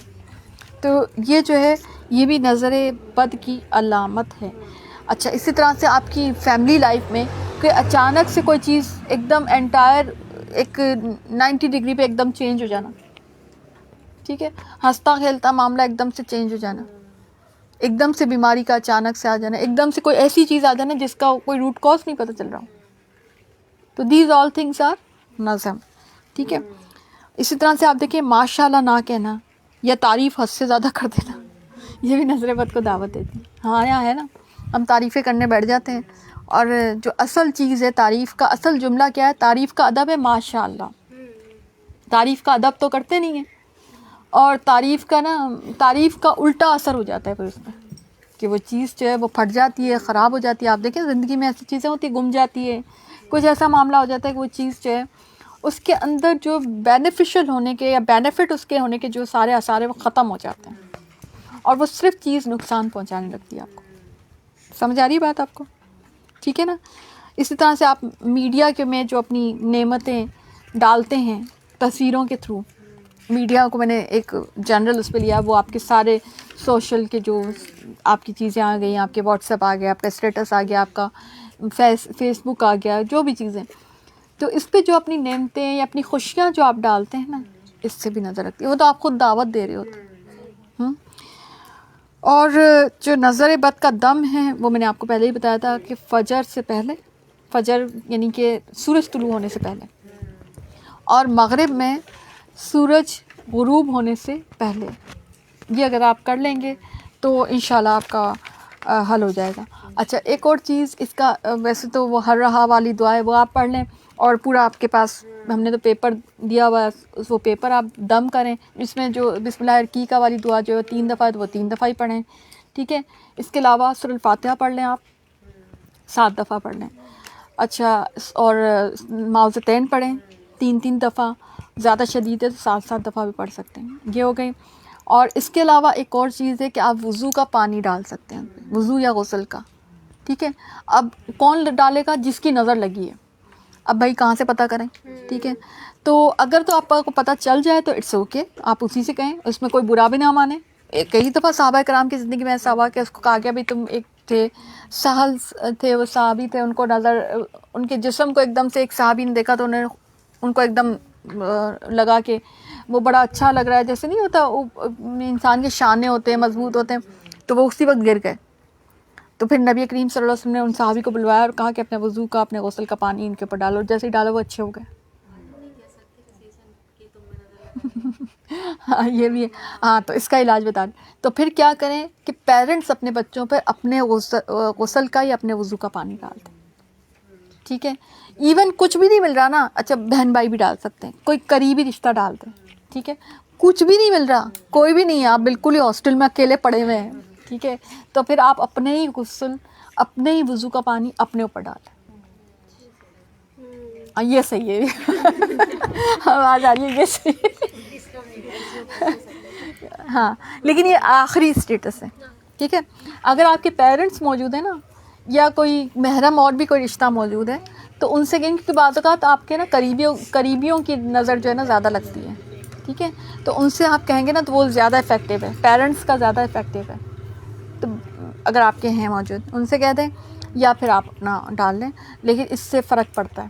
اور کریں وہ بھی کیسے کریں گے, آپ ظاہر غسل کرتے جائیں گے, نیچے کوئی مگا وگا کچھ رکھ لیں آپ, اس میں پانی جو آپ کا گرتا جائے گا نا وضو کا یا غسل کا, ٹھیک ہے نا, پہلے واش کر لیں, اس کے بعد صاف پانی ہو, یہ نہیں کہ آپ گندا پانی ڈالنا شروع ہو جائے اپنے اوپر, صاف پانی ہونا چاہیے اس میں, ٹھیک ہے. تو اس میں نا وہ پانی جمع کر لیں, پھر آپ اپنے اوپر ڈال لیں, اور یہ کئی دفعہ عمل کریں, انشاءاللہ ٹھیک ہوں گے اس سے, ٹھیک ہے, بالکل صحیح ہو جائیں گے. تو یہ سارے میرا خیال ہے آپ کو میں نے آج نظر کا بھی سارا بتا دیا, اس کو آپ الگ سے کلپ میں بھی دے دیجیے گا. اعوذ باللہ من الشیطان الرجیم, بسم اللہ الرحمن الرحیم. تو یہ جو تھا, اور اللہ تعالیٰ کیا کہتے ہیں, اچھا یہ تو یہ ہو گیا کہ میں اللہ کی طرف سے آنے والی کسی چیز کو تم سے ٹال نہیں سکتا. انہوں نے بھی ساتھ میں یہ کہا کہ اگر پھر بھی تقدیر میں کچھ لکھا ہوا تو اس کو نہیں ٹال سکتا. حکم صرف اللہ ہی کا چلتا ہے, میرا کامل بھروسہ اسی پر ہے, اور ہر ایک بھروسہ کرنے والے کو اسی پر چلنا چاہیے, ٹھیک ہے. اور اللہ کیا کہتے ہیں کہ بلا شبہ کہ حضرت یعقوب علیہ السلام جو ہے ان کے دل میں خیال پیدا ہوا تھا, یعنی جب وہ انہی راستوں سے جن کا حکم ان کے والد نے دیا تھا, کچھ نہ تھا کہ اللہ نے جو بات مقرر کر دی تھی اس سے وہ ذرا بھی بچا لے. یعنی اگر تقدیر میں کچھ لکھا ہوتا ہے نا تو وہ آ کے رہتی ہے بات. تو اس سے یہ پتہ چلتا ہے کہ تقدیر پر بھی, تقدیر اگر غالب آئی ہوئی ہو تو پھر آپ کچھ بھی کر لیں, پھر وہ اس ہو کے رہے گی چیز, ٹھیک ہے. مگر یعقوب علیہ السلام کے دل میں ایک خیال پیدا ہوا جسے اس نے پورا کر لیا. یعنی انہوں نے وہ ساری جو ہے نا, جسے کہتے ہیں کہ پہلے سے جو ہے نا اس کی کیا کہنا چاہیے اس کو, کہ چیزیں مقرر کر لی, پہلے سے جو ہے نا سوچ لیا کہ یہ چیزیں کر لیں آپ نا, ٹھیک ہے. لیکن بلا شبہ وہ ہمارے, اللہ تعالیٰ کہتے ہیں بلا شبہ وہ ہمارے سکھلائے ہوئے علم کا عالم تھا, لیکن اکثر لوگ نہیں جانتے. یعنی یہ جو علم ہے, یعنی نظر کا, یا جو یہ بھی ان کی شریعت میں بھی تھا, ٹھیک ہے. اور وہ نبی تھے نا, تو نبی جو ہوتے ہیں وہ اللہ کے سکھلائے ہوئے علم میں سے ہوتے ہیں, ٹھیک ہے نا. تو انہوں نے یہ چیز کی, صحیح. تو اور اب آپ کو ایک چیز اور واضح ہو گئی یہاں پہ کہ آپ کچھ بھی کر لیں, لیکن اگر تقدیر غالب آ گئی نا تو پھر وہ آپ کے سارے حربے جو ہے فیل ہو جائیں گے, ٹھیک ہے. مگر اس کا یہ مطلب نہیں کہ آپ کریں گے نہیں, آپ کرتے رہیں. ایک دفعہ فیل ہوگا، ایک دفعہ، یعنی آپ کو شفا انشاءاللہ مل جائے، کیونکہ اللہ تعالیٰ کو شفا پسند ہے، ٹھیک ہے. اور اللہ تعالیٰ نے ہر بیماری کا علاج، یہ ایک حدیث کا مفہوم بھی کہ ہر بیماری کا علاج رکھا ہوا ہے، اگر کوئی بیماری ہے تو اس کی شفا بھی اتاری ہے، ٹھیک ہے. تو یہ نظر بھی ایک بیماری کی شکل ہو جاتی ہے نا، صحیح ہے. تو اس میں بھی آپ شفا کی کوششیں جاری رکھیں گے، ٹھیک ہے. یہ سب جب یوسف علیہ السلام کے پاس پہنچ گئے تو اس نے اپنے بھائیوں کو اپنے پاس بٹھا لیا اور کہا کہ میں تیرا بھائی. اس نے اپنے بھائی جو ہے نا، ایک بھائی جو تھا بنیامین سگا جو تھا، اس کو بٹھا لیا اور کہا میں تیرا بھائی یوسف ہوں، بس یہ جو کچھ کرتے رہے ہیں اس کا رنج نہ کرو، ٹھیک ہے. یعنی یہ جو بھائی اب جو کچھ کر رہے ہیں یا جو ہو سکتا ہے تانے دیتے ہیں، جو کر رہے ہوں جو بھی، تو اس کا رنج نہیں کرو. پھر جب یعنی ان کو سائڈ پہ بٹھا کے ان کو بتا دیا کہ بھئی میں جو، اور وہ مان بھی گئے، ٹھیک ہے نا. یعنی ایک کوآرڈینیشن، بھائی کا ایک خون کا ایک رشتہ ہوتا ہے، وہ بھی پہچان گئے. پھر جب انہیں ان کا سامان اسباب ٹھیک ٹھاک کر کے رکھ دیا تو اپنے بھائی کے اسباب میں پانی پینے کا پیالہ رکھ دیا، وہ جو سگا بھائی تھا بنیامین. پھر ایک آواز دینے والے نے پکار کر کہا، ایک قافلے والوں تم لوگ تو چور ہو. انہوں نے ان کی طرف منہ پھیر کے کہا، تمہاری کوئی چیز کھوئی ہے کیا؟ اور جواب دیا، ہاں شاہی پیمانہ گم ہے، جو اسے لے آئے گا اسے ایک اونٹ کے بوجھ کا غلہ ملے گا انعام کے طور پر، اس وعدے کا میں ضامن ہوں. انہوں نے کہا، اللہ کی قسم تم کو خوب علم ہے کہ ہم ملک میں فساد پھیلانے کے لیے نہیں آئے، یعنی چوری فساد پھیلانا ہوتا ہے، نہ ہم چور ہیں. انہوں نے کہا، اچھا چور کی کیا سزا ہے اگر تم جھوٹے ہو؟ تو جواب دیا کہ اس کی سزا یہی ہے کہ جس کے اسباب میں پایا جائے گا وہی اس کا بدلہ ہے، یعنی خود اسے ہی رکھ لیا جائے گا، ٹھیک ہے. ہم تو ایسے ظالموں کو ایسے ہی سزا دیتے ہیں، ٹھیک ہے. یعنی ان کی شریعت میں، بادشاہ کی شریعت میں یہ تھا معاملہ کہ چور جو، ٹھیک ہے. کہ جب بھائیوں نے پوچھا کہ بھئی آپ کی شریعت میں کیا ہے، بس یوسف علیہ السلام نے ان کے سامان کی تلاشی شروع کی. اپنے بھائی کے سامان کی تلاشی سے پہلے پھر اس پیمانے کو بھائی کے سامان زمین سے نکال لیا، ٹھیک ہے، بنیامین کے سامان سے وہ نکال لیا. ہم نے یوسف علیہ السلام کے لیے اسی طرح سے تدبیر کی. اس بادشاہ کے قانون کی روح سے یہ اپنے بھائی کو نہ لے سکتا تھا، مگر یہ، اچھا ہاں، یہ بلکہ میں آپ کو یہ جو ہے نا، یہ جو قانون تھا یہ یعقوب علیہ السلام کی شریعت میں تھا، ٹھیک ہے. اس کو ذرا آپ کریکٹ کر لیں. یعنی بادشاہ کی شریعت تو کچھ اور تھا، لیکن وہ تو یعقوب علیہ السلام کے بیٹے تھے نا، تو ان سے ہی پوچھا گیا کہ آپ، اور یہ شریعت کون جانتا تھا؟ حضرت یوسف علیہ السلام، ٹھیک ہے. تو وہ کیونکہ ان کے اوپر وہ قانون لاگو ہوتا تھا نا، تو انہوں نے ان سے ہی پوچھا کہ آپ بتائیے کہ بھئی آپ کے اس میں کیا. تو بولے ہماری شریعت میں تو یہ ہوتا ہے کہ بھئی اس کو رکھ لیا جائے گا. تو پھر اب جب وہ کریں گے تو وہ بول نہیں سکتے، اور یہ قانون وہ لوگ نہیں جانتے تھے.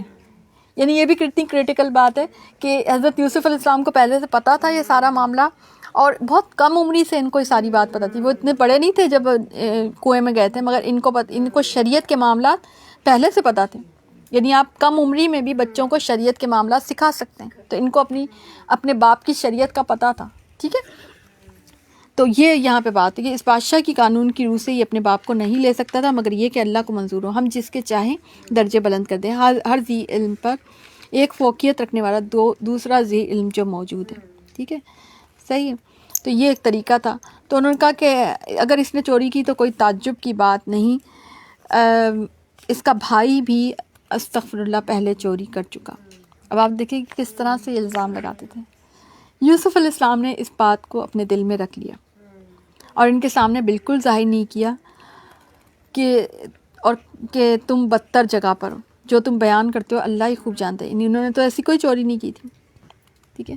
انہوں نے کہا، اے عزیز مصر، اس کے والد بہت بڑی عمر کے بوڑھے شخص ہیں، آپ اس کے بدلے ہم میں سے کسی کو لے لیجئے. ہم دیکھتے ہیں کہ آپ بڑے نیک نفس ہیں. اچھا، اب آپ دیکھیں کہ ان کو یہ تھا، اب ان کو ڈر یہ تھا کہ ایک معاملہ پہلے سے ہو چکا ہے، دوسرا یہ کہ یہ قول و قرار لے کر آئے تھے، ٹھیک ہے. تو ان کو یہ تھا کہ اب ہم کیا جا کے کہیں گے، صحیح ہے. اور ایسا بھی محسوس ہوتا ہے کہ ادھر زیادہ جیلسی تھی حضرت یوسف علیہ السلام کے بارے میں کہ انہوں نے خود سے جا کے کنویں میں پھینک دیا تھا. ادھر بنیامین سے ان کی ویسی والی جیلسی نہیں تھی. تو انہوں نے اپنے آپ کو بھی پیش کر دیا، بھئی ایک ہم میں سے کسی کو رکھ لیں، ان کو چھوڑ دیں، ٹھیک ہے، صحیح ہے. تو یہ، اور آپ دیکھیں ٹائٹل جو ہے نا کتنا خوبصورت، جو اوریجنل ٹائٹل دے رہے ہیں وہ نیک ہیں، آپ بہت نیک ہیں، آپ بہت اچھے ہیں آپ. اور اس سے پہلے جو جھوٹا ٹائٹل دے رہے ہیں وہ کیا دے رہے ہیں وہ آپ کے سامنے، صحیح ہے. تو اب نا یوسف علیہ السلام نے کہا کہ ہم نے جس کے پاس اپنی چیز پائی ہے اس کے سوا دوسرے کی گرفتاری سے ہم اللہ کی پناہ چاہتے ہیں. ایسا کرنے سے تو ہم یقیناً ناانصافی کرنے والے ہوئے. ٹھیک ہے, یعنی انہوں نے کہا ایسا تو نہیں ہو سکتا. جب یہ اس سے مایوس ہو گئے تو تنہائی میں بیٹھ کر مشورے کرنے لگے. ان میں سے جو سب سے بڑا تھا, اس نے کہا کہ تمہیں معلوم نہیں کہ تمہارے والد نے تم سے اللہ کی قسم لے کر پختہ قول و قرار کیا, اس سے پہلے یوسف علیہ السلام کے بارے میں تم کوتاہی کر چکے ہو. بس میں تو اس سرزمین سے نہ ٹلوں گا جب تک کہ والد صاحب خود مجھے اجازت نہ دیں, اور یا اللہ تعالیٰ ہی میرے میں اس معاملے کا فیصلہ کرتے ہیں. اچھا, انسان ہے نا اپنا گناہ بھولتا نہیں ہے. اس کے ضمیر پر وہ گناہ جو ہے نا وہ بوجھ بن کر پڑا رہتا ہے. اب ان کو کتنا پرانا بھولا ہوا جو ہے نا وہ واقعہ یاد آ گیا. تو اور کہا جاتا ہے کہ وہ یہی وہ بھائی تھے جنہوں نے قتل یوسف سے منع کیا تھا. تم سب والد صاحب کی خدمت میں واپس جاؤ اور کہو ابا جی آپ کے صاحبزادہ نے چوری کی ہے, اور ہم نے وہی گواہی دی جو ہم جانتے ہیں. ہم کچھ غیب کی حفاظت کرنے والی نہیں, آپ شہر کے لوگوں سے دریافت کر لیے, نہیں اور بھی لوگ قافلے میں جو آئے تھے ان سے دریافت کر لیں. یہ واقعہ سب کے سامنے ہوا ہے جہاں ہم تھے. اس قافلے والوں سے پوچھ لیں جس کے ساتھ ہم آئے تھے, اور یقیناً ہم سچے ہیں.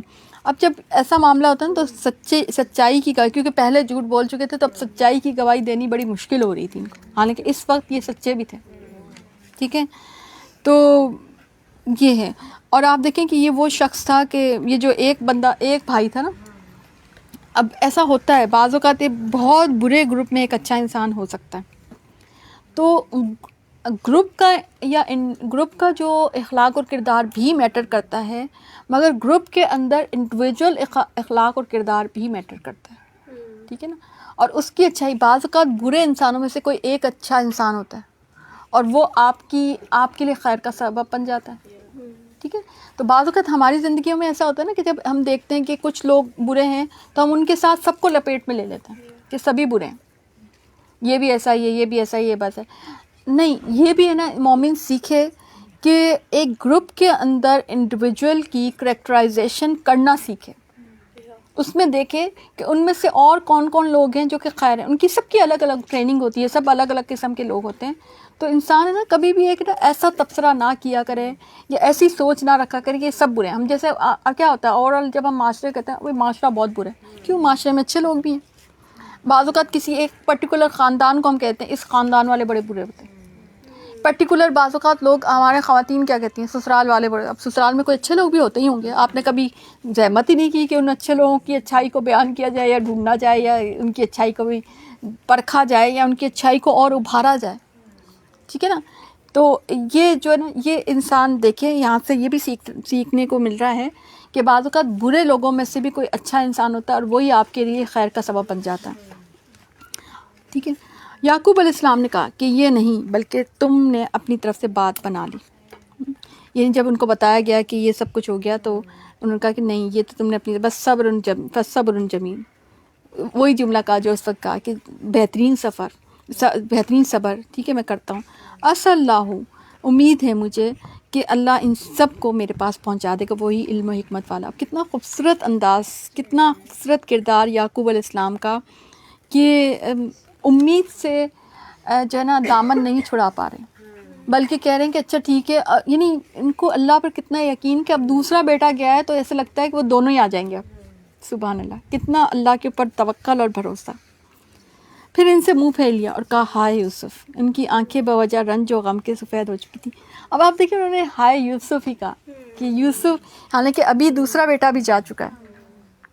ٹھیک ہے, لیکن ابھی تک جو ہے نا یعنی یوسف علیہ السلام کو بھولے نہیں. دوسری بات یہ کہ منہ پھیر لیا, یعنی بیٹوں کے سامنے رنج و غم کا اظہار نہیں کیا بلکہ اپنے رب کو الگ سے جیسے پکار رہے ہیں, ایسا لگ رہا ہے. ان کی آنکھیں بوجہ رنج و غم کے سفید ہو چکی تھیں, یعنی کہ اتنا رو چکے تھے کہ ان کی آنکھیں جو ہے نا وہ یعنی جیسے نہیں ہوتا کہ رو کر آنکھیں جیسے سفید ہو جاتی ہیں اس طرح سے. اور کہتے ہیں ان کی بینائی بھی شاید کم چلی گئی تھی یا کم ہو گئی تھی, اس طرح سے چلی گئی کا زیادہ آتا ہے. اور وہ غم کو دبائے ہوئے تھے, یعنی غم ان کا فہو قزیم, یعنی ایسا غم جو نہیں جیسے روگ بن جاتا, جو یعنی ٹھیسے دینے والا غم. ظاہر ہے اولاد کا غم بہت بڑا غم ہوتا ہے, اور اولاد بھی ایک ہوتی ہے نا کہ جو مر جائے یا پتہ ہے اس کا کہاں پر ہے, تو وہ غم اتنی تکلیف دہ نہیں ہوتا ہے جتنا کہ یہ کہ اس کا پتہ ہی نہیں ہے کہ کہاں ہے. کیونکہ ان کو یہ تو پتہ تھا کہ اس کو کھایا نہیں گیا.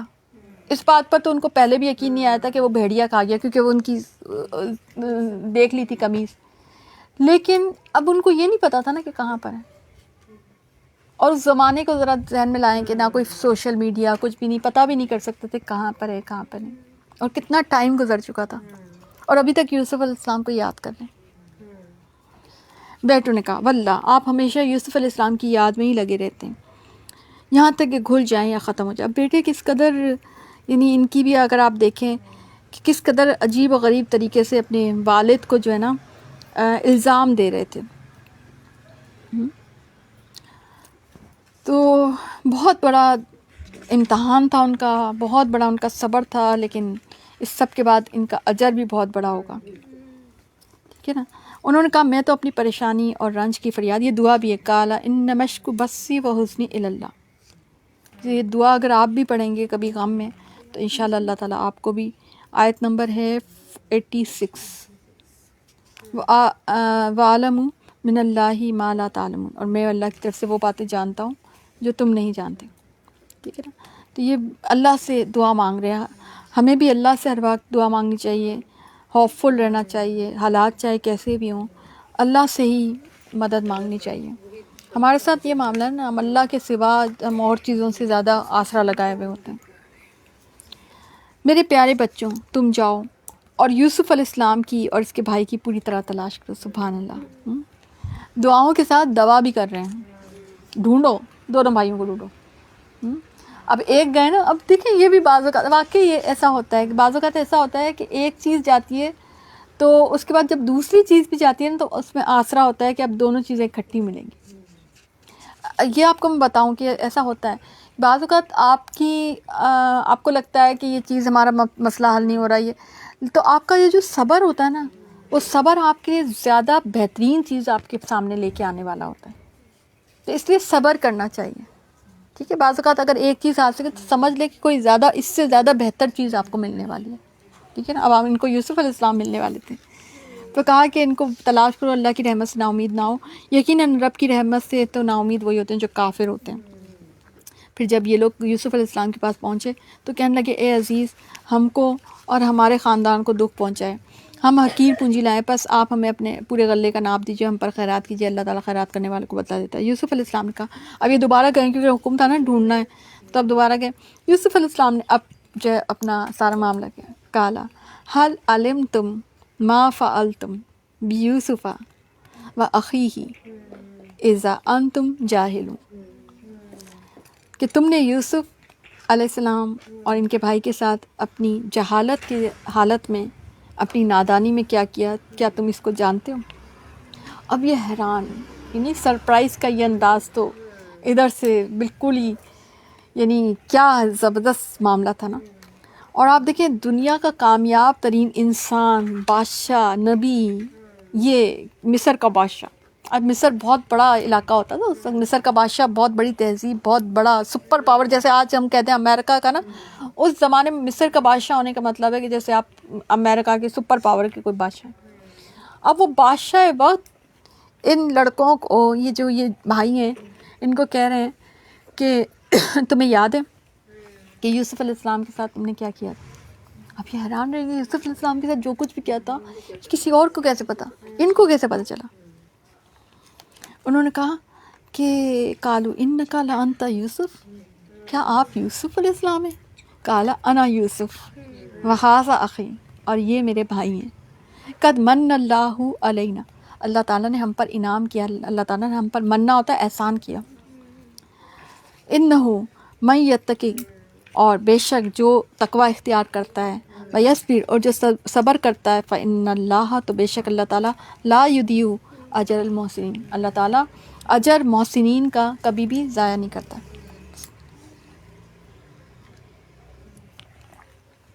زبردست انداز میں تقوی اور صبر میں کامیابی ہے. اور دیکھیں آپ یوسف علیہ السلام کامیاب ہیں، یہاں سے پتہ چلتا ہے. کتنا خوبصورت انداز ہے بات کرنے کا، نہ کوئی تانا، نہ کوئی ان کو، ہم اگر ہوں کہیں پر اور ہمیں کوئی پاور مل جائے تو ہم تو اس پاور کے نشے میں حق بات کہنا بھول جاتے ہیں. اور یہاں پر جو ہے اتنے بہترین انداز میں ان کو صرف انفارمیشن دے رہے ہیں یوسف علیہ السلام. یہ بھی نہیں کہہ رہے کہ وہ دیکھو کنواں یاد تھا, کچھ نہیں, بس یہ یاد ہے تمہیں جہالت میں. اور آپ دیکھیں کہ الزام کس کو دے رہے ہیں؟ جہالت, کہ تم جاہل تھے. اگر جاہل نہیں ہوتے, یعنی خوش گمانی کا انداز یہاں سے سیکھیں آپ, کہ اگر تم جاہل نہیں ہوتے نا تو ایسا نہیں کرتے میرے ساتھ. خوش گمانی دیکھیں ذرا اپنے بھائیوں سے. سبحان اللہ. ٹھیک. اور کہتے ہیں کہ پرہیزگار اور صبر اگر کوئی کرے تو اللہ تعالیٰ نیکوکاروں کا اجر ضائع نہیں کرتا. انہوں نے کہا اللہ کی قسم اللہ تعالیٰ نے تجھے ہم پر برتری دی ہے, اور یہ بھی سچ ہے کہ ہم خطا کار تھے. ٹھیک ہے نا. کہا جاتا ہے کہ ان کے اسی جملے کی وجہ سے ان کی توبہ قبول ہوئی تھی. قالوا تاللہ لقد آثرک اللہ علینا وان کنا لخاطئین, اور بے شک ہم خطا کار ہیں. جواب دیا آج تم پر کوئی ملامت نہیں, اللہ تمہیں بخشے, اور وہ سب مہربانوں سے بڑا مہربان ہے. اب آپ دیکھیں یہ بھی بڑا خوبصورت انداز تھا. دیکھیں بعض اوقات آپ کا صبر, آپ کا اچھا انداز گفتگو, آپ کا اچھا انداز سرپرائز کسی کو توبہ استغفار کی طرف لے آتا ہے. ان کے بھائی اگرچہ خطا کار تھے, یہ چاہتے تو ان کو زندان میں ڈلوا سکتے تھے, یہ چاہتے سزا دے سکتے تھے, یہ چاہتے بدلہ لے سکتے تھے, مگر کیا اس سے یہ بھائی چینج ہوتے؟ کیونکہ آپ دیکھیں چینج ہوئے ہیں فوری طور پر. یہ اپنی خطا کے, اور سچی توبہ تھی, کیونکہ بعد میں اپنے والد سے بھی کہیں گے کہ آپ بھی ہمارے لیے توبہ کیجیے گا. تو ان کی سچی توبہ تھی, ایک دم جیسے ڈاؤن ٹو ارتھ ہو گئے. ٹھیک ہے نا.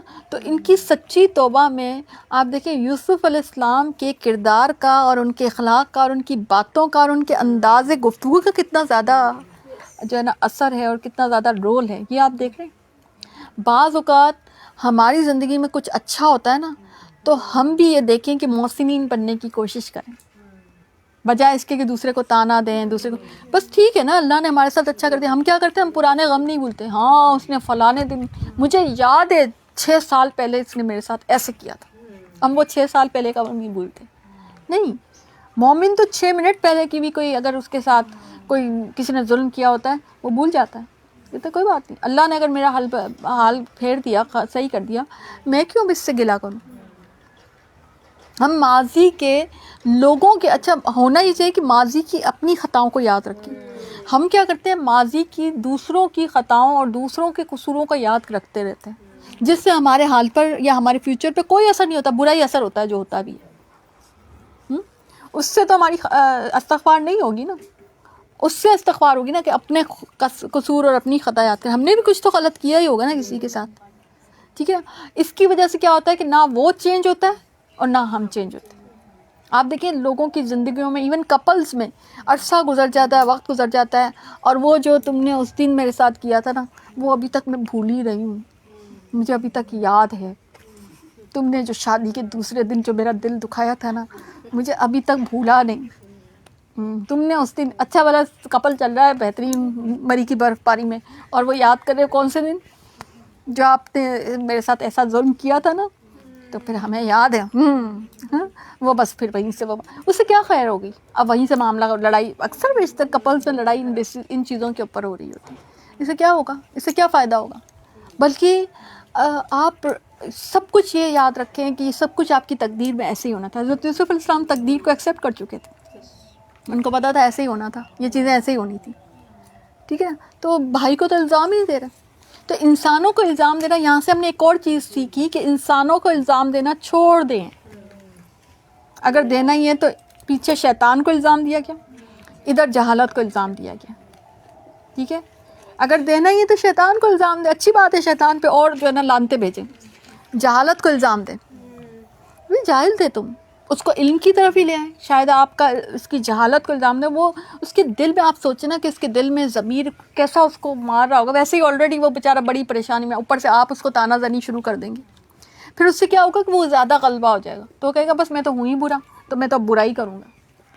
ٹھیک ہے, کر لو جو بھی کرنا ہے, ہاں بھائی ڈال دو. وہ پھر غصے میں آ کے یہی بات کہ, جبکہ اگر آپ اس کو, اگر آپ کیریکٹرز کو چینج کرنا چاہتے ہیں نا, اگر آپ کردار, ہم اسی لیے کردار سازی ہماری امت نہیں کر پا رہی ہوتی نا, کیونکہ کردار سازی ہمیں کرنی نہیں آتی. آپ دیکھیں ٹیچنگ میں یا آپ اگر کسی اسکول میں کہیں پڑھاتے ہیں، ایون آپ لیکچرر ہیں، آپ پروفیسر ہیں، یا آپ جو ہے اس میں ہیں لوگوں کے سمجھانے کی فیلڈ میں ہیں، تو آپ دیکھیں کہ اس طرح سے لوگ چینج ہوتے ہیں کہ ان کو تانے نہ دیں. تانے سے کوئی فائدہ نہیں ہو، آپ کے گناہ میں اضافہ ہو جائے گا.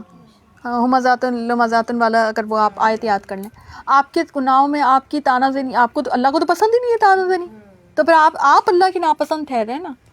ٹھیک ہے، تو بجائے اس کے آپ اگر وہ آ بھی جائے، مل بھی جائے کوئی آپ کا جس نے آپ کا قصور کیا ہے، اب وہ ایکسیپٹ کر بھی رہا ہے، نہ بھی کر رہا ہے، اس نے تو ایکسیپٹ بعد میں کیا ہے، پہلے آپ نے خیر دکھا دی. ٹھیک ہے نا، پہلے انہوں نے کیا حضرت یوسف علیہ السلام نے نا، انہوں نے تو بعد میں پھر معافی مانگی. تو آپ کا جو اچھا اخلاق اور کردار ہے نا، وہ دوسرے کو بھی اچھا بنا جاتا ہے. یہ بھی بڑا ہے. اخلاق اور کردار بھی، اخلاق اور کردار والے کی صحبت سے بھی اخلاق اور کردار جو ہے وہ جو ہے اور پنپتے ہیں، یوں سمجھیں. ٹھیک ہے نا. تو یہ آپ دیکھیں کہ جیسے میں نے ایک دفعہ کہا تھا نا، صاحب تقویٰ سے تقویٰ لگتا ہے، شاید میں نے الحادی اسٹوڈیو پہ میں نے کہا تھا، کیونکہ وہ میچنگ ہوتی ہے اس کی، مطلب اس تقویٰ میں بھی کچھ ایسی ریز ہوتی ہیں کہ جو دوسرے کو اثر انداز کرتا ہے. اسی طرح سے آپ کے اخلاق اور کردار میں بھی کچھ ایسی ریز ہوتی ہیں جو دوسرے کے اخلاق اور کردار پر اثر انداز کرتی ہے. آئی سمجھ میں؟ یہ یہاں سے ہم نے سیکھا. اور پھر کہنے لگے میرا یہ کرتا تم لے جاؤ اور اسے میرے والد کے منہ پر ڈال دو، وہ دیکھنے لگیں گے سبحان اللہ. ان کو پتہ تھا کہ والد کی کیا کیفیت ہے، اور آ جائیں گے اور اپنے تمام خاندان کو میرے پاس لے کر آ جاؤ. سبحان اللہ. وہ کنان میں تھے آنے کے والد صاحب. ٹھیک ہے. اب ہے نا، اچھا اس پہ بڑی ریسرچ ہوئی ہے کہ کرتا جو تھا وہ ایک ہی کرتا تھا جس سے، آپ دیکھیں ایک کرتا تھا جس سے نابینا ہو گئے تھے، وہ جب کرتا دیکھا تھا ان کا، اور اب یہ کرتا جا رہا ہے جس سے جب ڈال دیا جائے گا تو وہ بینا ہو جائیں گے، دیکھنے والے ہو جائیں گے، ہے نا. تو اب اس پہ باقاعدہ بڑی ریسرچ ہوئی ہے، اور آپ کو پتہ ہے کہ یہ جو پسینہ ہوتا ہے، اور اس پہ باقاعدہ ریسرچ ہو رہی ہے. اور جو ہوتے ہیں نا ہمیشہ پیدائشی جو اندھے ہوتے ہیں، اور اس صورت کے اس حصے کو لے کر مغرب میں ریسرچ ہو رہی ہے کہ باڈی پارٹس کے کچھ ایسے چیزیں ہوتی ہیں جو آپ کے جسم پہ لگتی ہیں، تو سیکریشنز ہوتی ہیں، اس میں ظاہر سیکریشنز میں سب سے اہم پسینہ ہوتا ہے. تو اس سے جو ہے نا آپ کی باڈی کی جو ایلمنٹس ہوتی ہیں وہ ٹھیک ہو جاتی ہیں. اس حصے کو لے کر ریسرچ ہو رہی ہے، اس لیے میں آپ کو بیچ میں رک کے میں بتا رہی ہوں لٹرلی. اور یہ بھی بالکل 2024 میں ہو رہی ہے. ٹھیک ہے. تو اب جب قافلہ جدا ہوا تو ان کے والد نے کہا مجھے تو یوسف علیہ السلام کی خوشبو آ رہی ہے، اگر تو مجھے جو ہے سٹھیایا ہوا قرار نہ دو.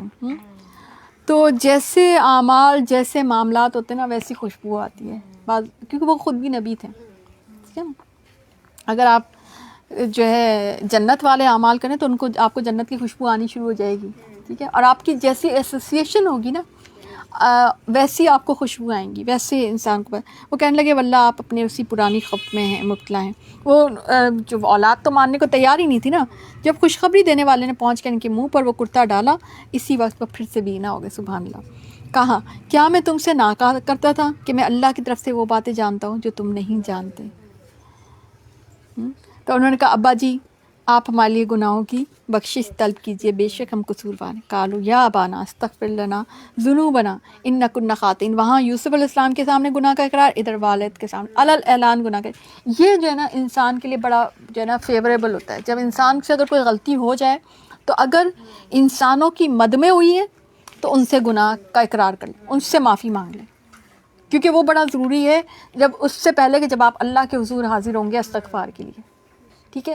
کیونکہ انسانوں کی مد میں ہوئی تھی یہ. ٹھیک ہے. تو اب والد صاحب نے کیا کہا کہ ہاں اچھا میں جلد ہی تمہارے لیے اپنے پروردگار سے بخشش مانگوں گا. یعنی اس سے پتہ چلتا ہے کہ آپ دوسرے سے کہہ بھی سکتے ہیں کہ آپ مجھے بھی معاف کر دیں، اور آپ میرے لیے بھی بخشش کی دعا مانگیں، اللہ سے کہیں کہ اللہ تعالیٰ نے معاف کر دیں. اور یہ کیونکہ خود بھی ان کے بھی تو قصوروار تھے نا، ان کا بیٹا چھینا تھا، تو ان کو کہا کہ آپ ہم سے، یعنی ہم بھی آپ سے معافی مانگتے ہیں اور آپ اللہ سے ہمارے لیے بھی معافی مانگیں. تو انہوں نے والد تھے نا. اچھا بڑے جیسے کہتے ہیں والد بھی تھے. اور یہاں سے بھی ہم نے یہ سیکھا کہ اگر ہم سے کوئی معافی مانگے اور ہمیں کہیں تم بھی معافی مانگ لینا، تو اس میں ہمیں بھی یہ کردار جو ہے نا اپنانا چاہیے. ٹھیک ہے نا. تو انہوں نے کہا ہاں میں بخشش مانگوں گا تمہارے لیے. اور یہ کیوں کہا کہ مانگوں گا کہ تہجد میں مانگوں گا، ایسے وقت میں مانگوں گا جب قبولیت کا وقت ہوگا. ٹھیک ہے نا. وہ بہت بڑا بخشنے والا, بڑا مہربانی کرنے والا, کوئی لان تان یہاں پہ نہیں. دیکھیں نبی کیسے ہوتے ہیں, سبحان اللہ. ٹھیک ہے نا. جب یہ سارا گھرانہ یوسف علیہ السلام کے پاس پہنچ گیا تو یوسف علیہ السلام نے اپنے ماں باپ کو اپنے پاس جگہ دی. ماں باپ کا بہت بڑا رول, بہت بڑا ادب ہوتا ہے کہ حالانکہ وہ بادشاہ تھے اور انہوں نے ادھر بٹھایا اپنے تخت پر, ٹھیک ہے, اور کہا اللہ کو جو منظور ہے آپ سب امن و امان کے ساتھ مصر میں آؤ, اور اپنے تخت پر اپنے ماں باپ کو اونچا بٹھایا.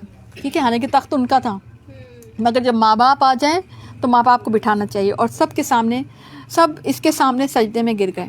اچھا اس وقت تو سجدہ تعظیمی جو ہے نا ان کی شریعت میں جائز تھا.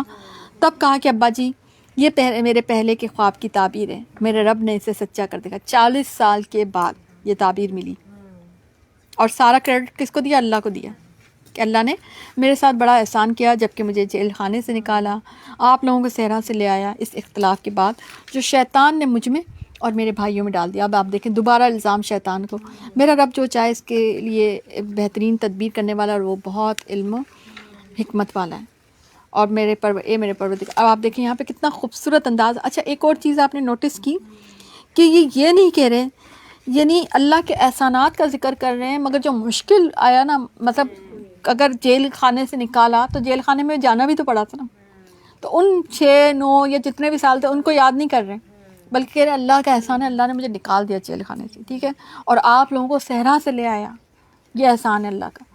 تو ہمیشہ اللہ کے احسانوں کا ذکر کرنا چاہیے, ان کو یاد کرنا چاہیے. یس, ہم کیا کرتے ہیں, ہم جو ہے نا ان مشکل لمحوں کو یاد کرتے ہیں. اس سے کیا ہوتا ہے, خود بھی بٹر ہوتے ہیں, خود بھی تکلیف میں رہتے ہیں, اور دوسروں کو بھی تکلیف میں رہتے ہیں. تو اللہ کی دی ہوئی خوشیوں کو یاد کرنے کا نام زندگی ہے, اللہ کے دیے ہوئے احسانات کو یاد کرنے رکھنے کا نام زندگی ہے. ٹھیک ہے نا.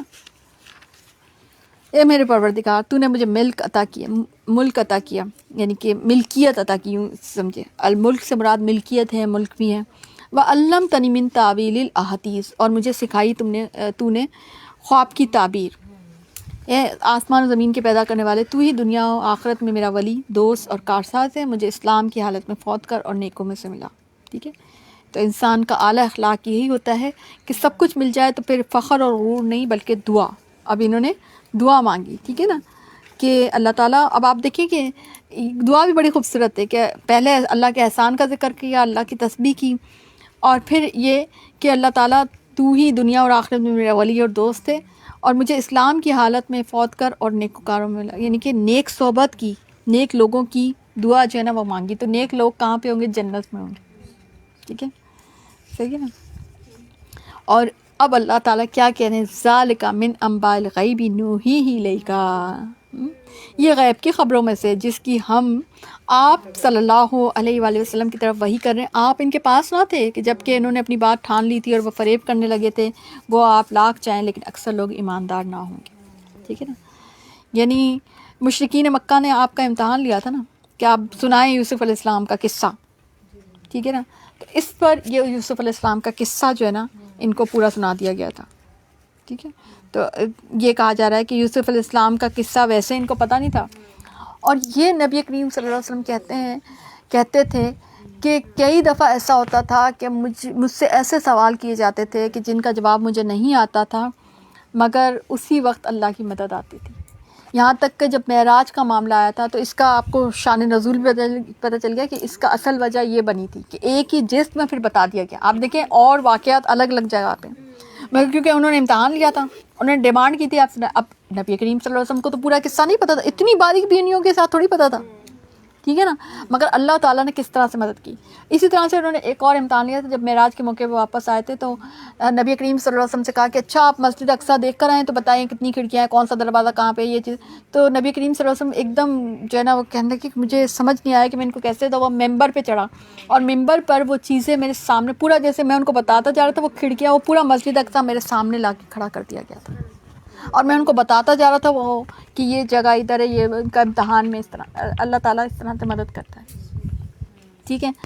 تو یہ یہاں پہ سورہ یوسف کا سارا قصہ تھا اور میں نے آپ کو سنا دیا. اب ہم چلتے ہیں سورہ رات پہ. اعوذ باللہ من الشیطان الرجیم, بسم اللہ الرحمن الرحیم. الف لام میم